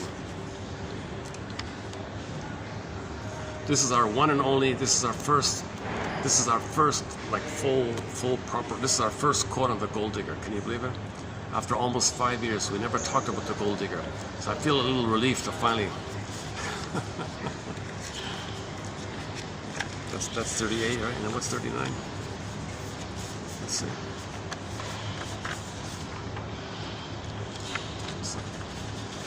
Let's do it this way. Fight the good fight. 39. More with Burglar on 39. A little bit about the miser, the whole idea of money neurosis. That's coming up. I did a good preview on that, I thought. 30, 40. Oh, the one from the show, Celebrity Playhouse episode, The Fleeting Years, about life's little switches. That one there, that's coming up. Okay, another one about the miser. This phrase, object constancy, we'll get to that phrase, object constancy. And if there isn't a memory of mother soothing you and there's a hole there, well then constant object. You're trying to fill in all the time. Symbols of mother, it's never mother, so it doesn't work. That's the constant object. 40, what's 41? Oh, 41. What's 41? Okay, oh, there's the Kohut one about, okay, the Kohut perspective on narcissism. Not so much his method, but sort of the knowledge about narcissism. One from Master Son on the BPD, that's coming up. That's 42, okay, 42. Oh, 42, I did a preview of this 42 one about the nerves. This is something totally new for me, about the ventral nerves, the sympathetic nerves, and the dorsal nerves. Think of it as a pie chart and try to, and we all have all three, this issue with the nerves. The happy nerves are the ventral ones. The spaced out, the ones that make you spaced out are the dorsal. The ones that make you all revved up is the sympathetic. Okay, and then 43, which was yesterday. Okay, that was the gambling one, yeah. The gambling and psychic masochism I talked about. And then today I did a preview of the miscellaneous ones by Miss McWilliams. The moral masochism. Okay, the BPD, the counter-dependent or the stinger, and then and the passive-aggressive. I thought these weren't too bad. Yeah, these are okay.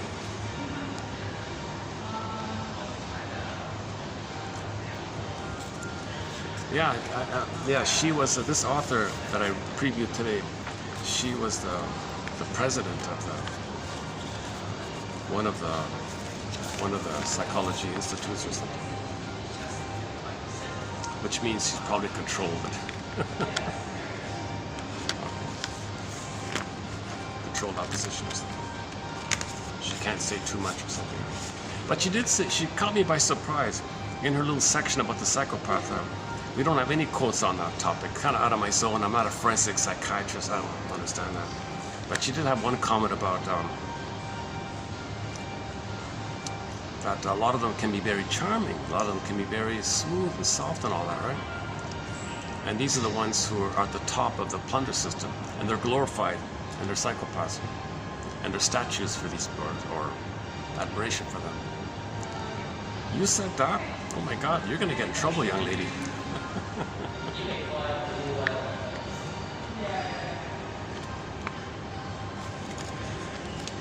Oh, she's not a young lady, she's an older lady, right? 20, yeah, that was written, she wrote that in 2017. 2017. It's all right. It didn't quite live up to the promise of the title of the book, but it was okay. It's still okay. Her campaign is that psychology is too focused on cognitive and behavioral and pills and all that. She says, we got to include the dynamic, the analytic perspective, the psychodynamic. So she's an advocate for helping people to realize that we do have an internal working model, that there is such a thing as a schema influencing us. So she surveyed the material with a leaning towards, come on people, there is such a thing as object relations theory, psychoanalytic, psychoanalysis, there is such a thing like that.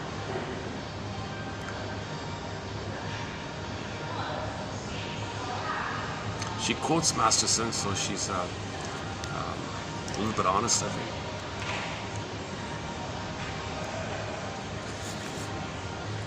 Anybody who quotes Masterson and Burglar, Karen Horney, I usually gets a little credit with me.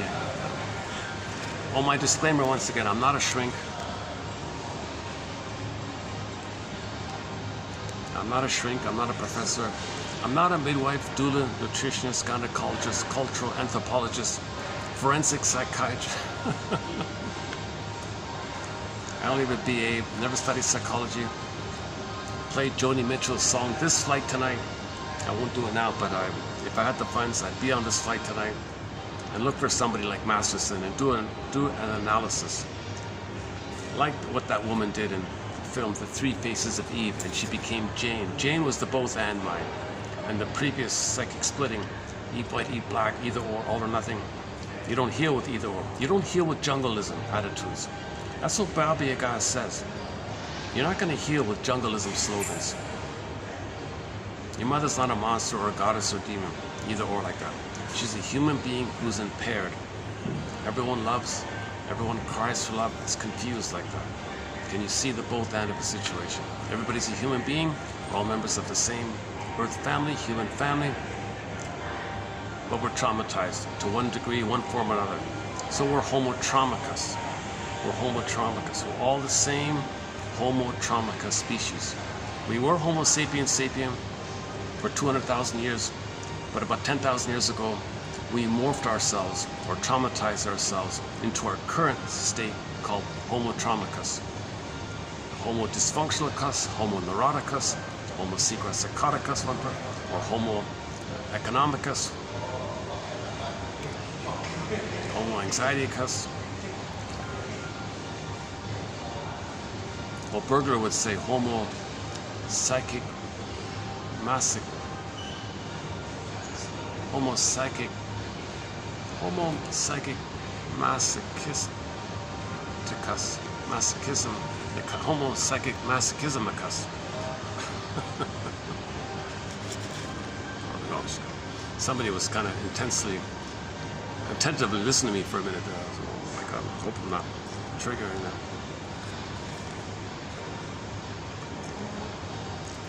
Are you saying something negative about mothers? How dare you? My mother's a goddess. I don't want to hear anybody say anything that implies that mothers are not perfect, guardian, beautiful, divine goddesses. Get idealization. If you're still in idealization mode like that, that means you didn't get your idealization needs met. And you're still looking for that kind of thing.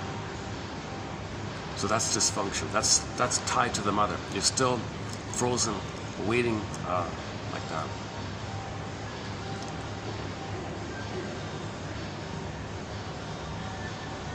Jeez, there's that shocking ad again. Jeez, I should change spots here. Why don't I just...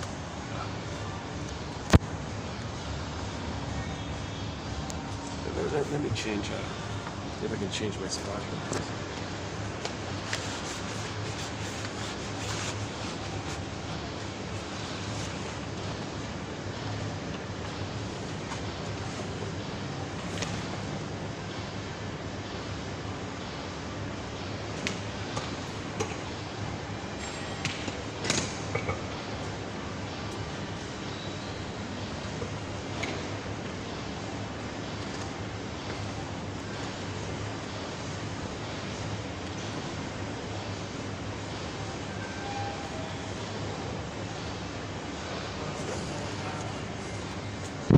now it's winding down a bit. Yeah. Let's try this one here. One unique feature about this hotel is they change the flowers each time, and they're not fake. Every day there's a fresh. I have no idea not sure what these are called.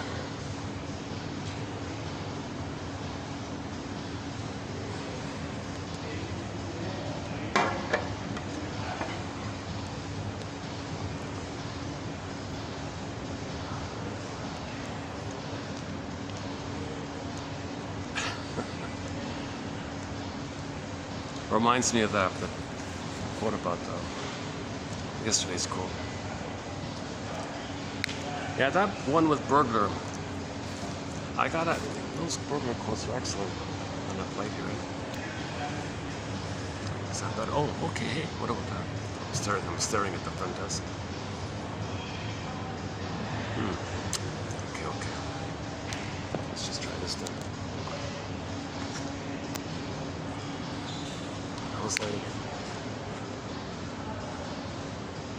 Okay, let's just wrap it up here. Let's see. Oh, the battery. Let me check the battery. Let's check the battery. Oh, look at that. 20%. 20% left. I might have only about 10 minutes left in my battery anyways. So let's see. Your mission. Let's close up with the mission statement. Should you choose to accept it, as they say in the show, submit it for your approval and consideration, as Rod Serling says in The Twilight Zone. The mission is, again, should you see, the Columbo technique would be see, the passive-aggressive person. You want something from me? No. So. Okay, then don't do it. Oh, then I'll do it.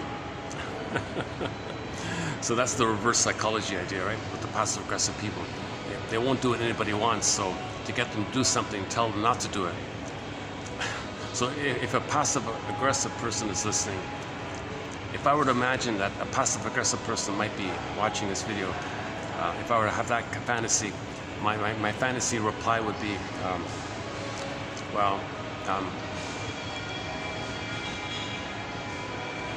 the thing that really needs to be done is to not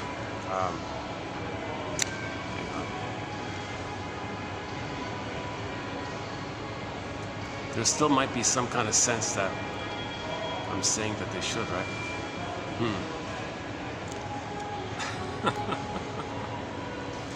Let's just try the Columbo thing. Well, the quotes are posted below. I'll close the video here. I'll see you in the next video, so thanks very much. Bye for now. Oh, just one more thing. By reading 10 quotes, one may be found to be of help. Just one more thing. Okay, let's wrap it up here. Yeah, so generally the closing one is you read 10. I mean, you find some quote that's of interest, use it as a springboard, and ask yourself, what does this quote remind me of? What does it suggest to me? What thoughts spring to mind here? And use it as a springboard to see what springs to mind. That what's springing up to mind, that's the unconscious to conscious suddenly coming up to mind. Fundamental rule, basic rule. Just drop your guard and just see what comes to mind, kind of thing. You don't need hypnosis. It just freely comes up if you just relax a little bit. And plus, you want to be conscious of what you're receiving. Hypnosis, you're not conscious of it. So you want to be conscious of what came into your conscious mind. You got to be conscious of that kind of thing. Okay.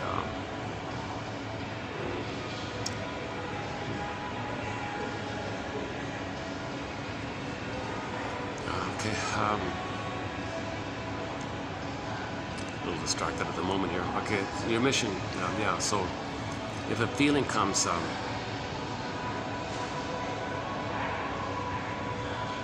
So identify that the feelings are from the past. So when you're triggered about something, or you're reminded about something, it's coming from the past, right? So just identify this is unprocessed trauma, unmourned losses. Okay, your feelings are trying to come back into you. It's being pushed up against the pin kind of thing almost. So you want to welcome the feeling a little bit and maybe allow it a little bit. Maybe allow some space for your feelings. So loosen the pin a bit. I don't know how to imagine it. But just allow the feeling, welcome the feeling, treat it like an honored guest. Okay, enter that famous poem, the guest one. Welcome, welcome.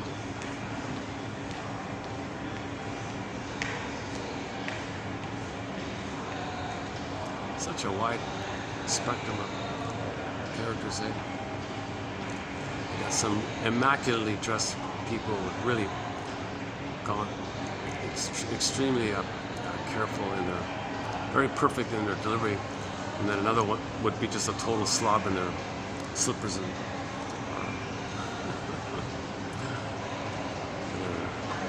pajamas or something.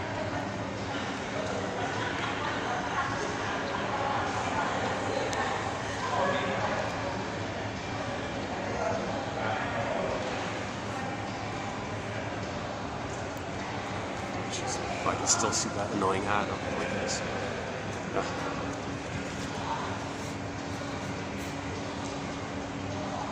Fundamental rule, free association. You know, I gotta close this before the battery runs out, otherwise I lose the whole video.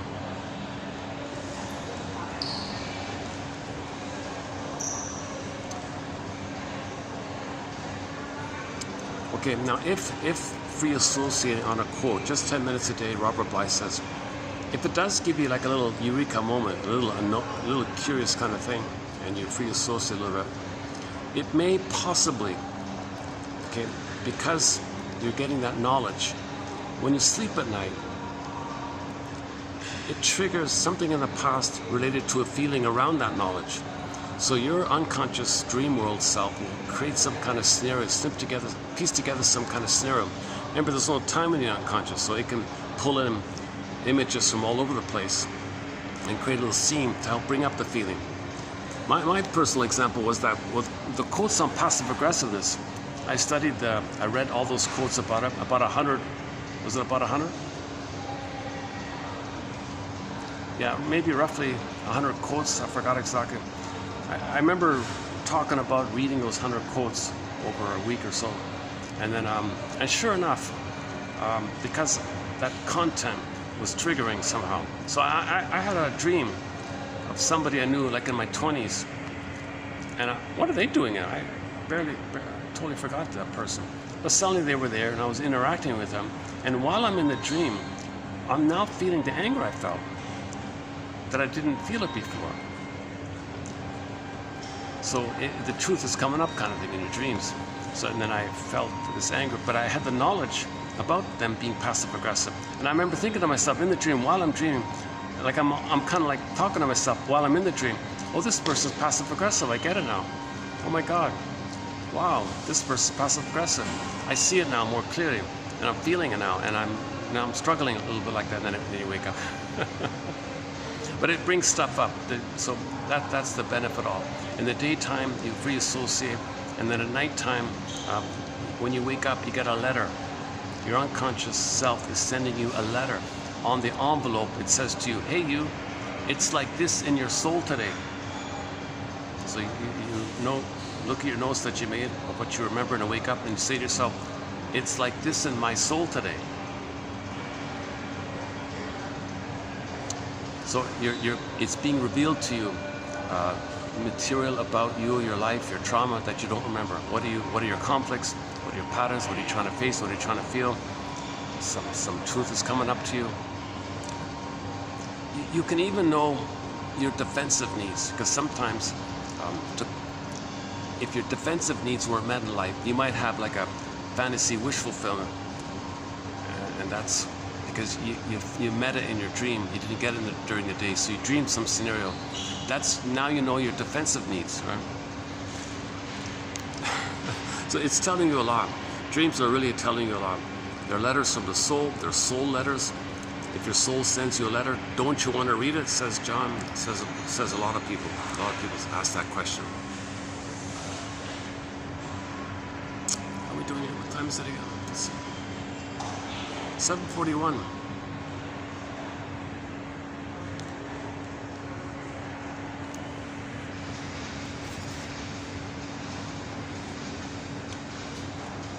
just saw a cat hanging on to the balcony for 4 hours.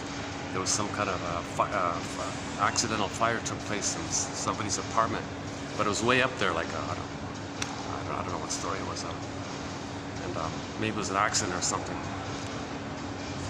Anyways, it was filmed that there was a fire coming out of this apartment building, and on the side, on the balcony, on the rails on the balcony, there was a cat clawing on, holding on, and the announcement was that cat was hanging on for 4 hours. The whole duration was for 4 hours. The cat was there hanging on. It's quite an image, eh? It's quite an image. You can see it clearly. The cat was just sort of hanging there on the side of the building, basically. Well,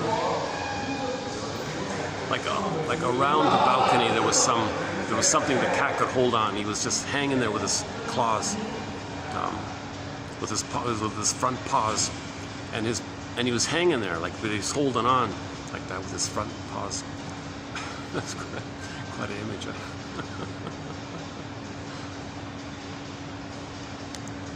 And the other cat clip I saw was a couple took their cat on a camping trip. When they opened the door, the cat took off into the woods. They never found him. They thought he was a goner. Everybody said he's a goner. Was it 4 years or something? 5 years later, the cat was found again.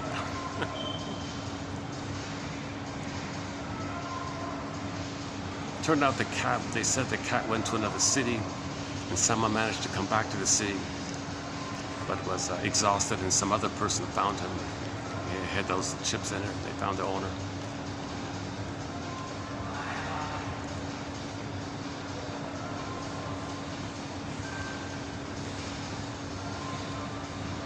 I once forgot to put the phone in the cupboard. I had it on the counter.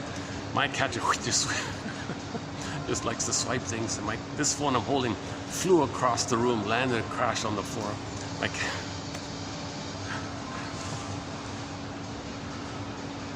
Okay, if I'm talking about cats, I think it's the time. Robert Bly says when you end a video, when you end a lecture or something, talk about some ordinary, down-to-earth, mundane kind of things, like your cat or something, or like that.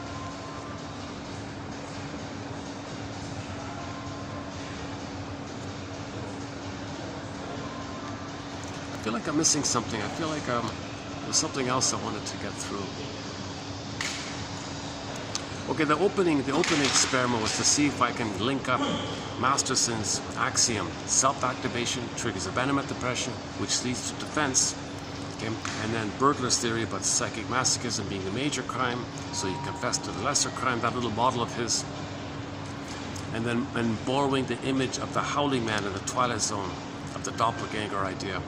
And I want to see if I can update that, see how it works. In the meantime, I'll see you in the next video. For the love, narrative medicine.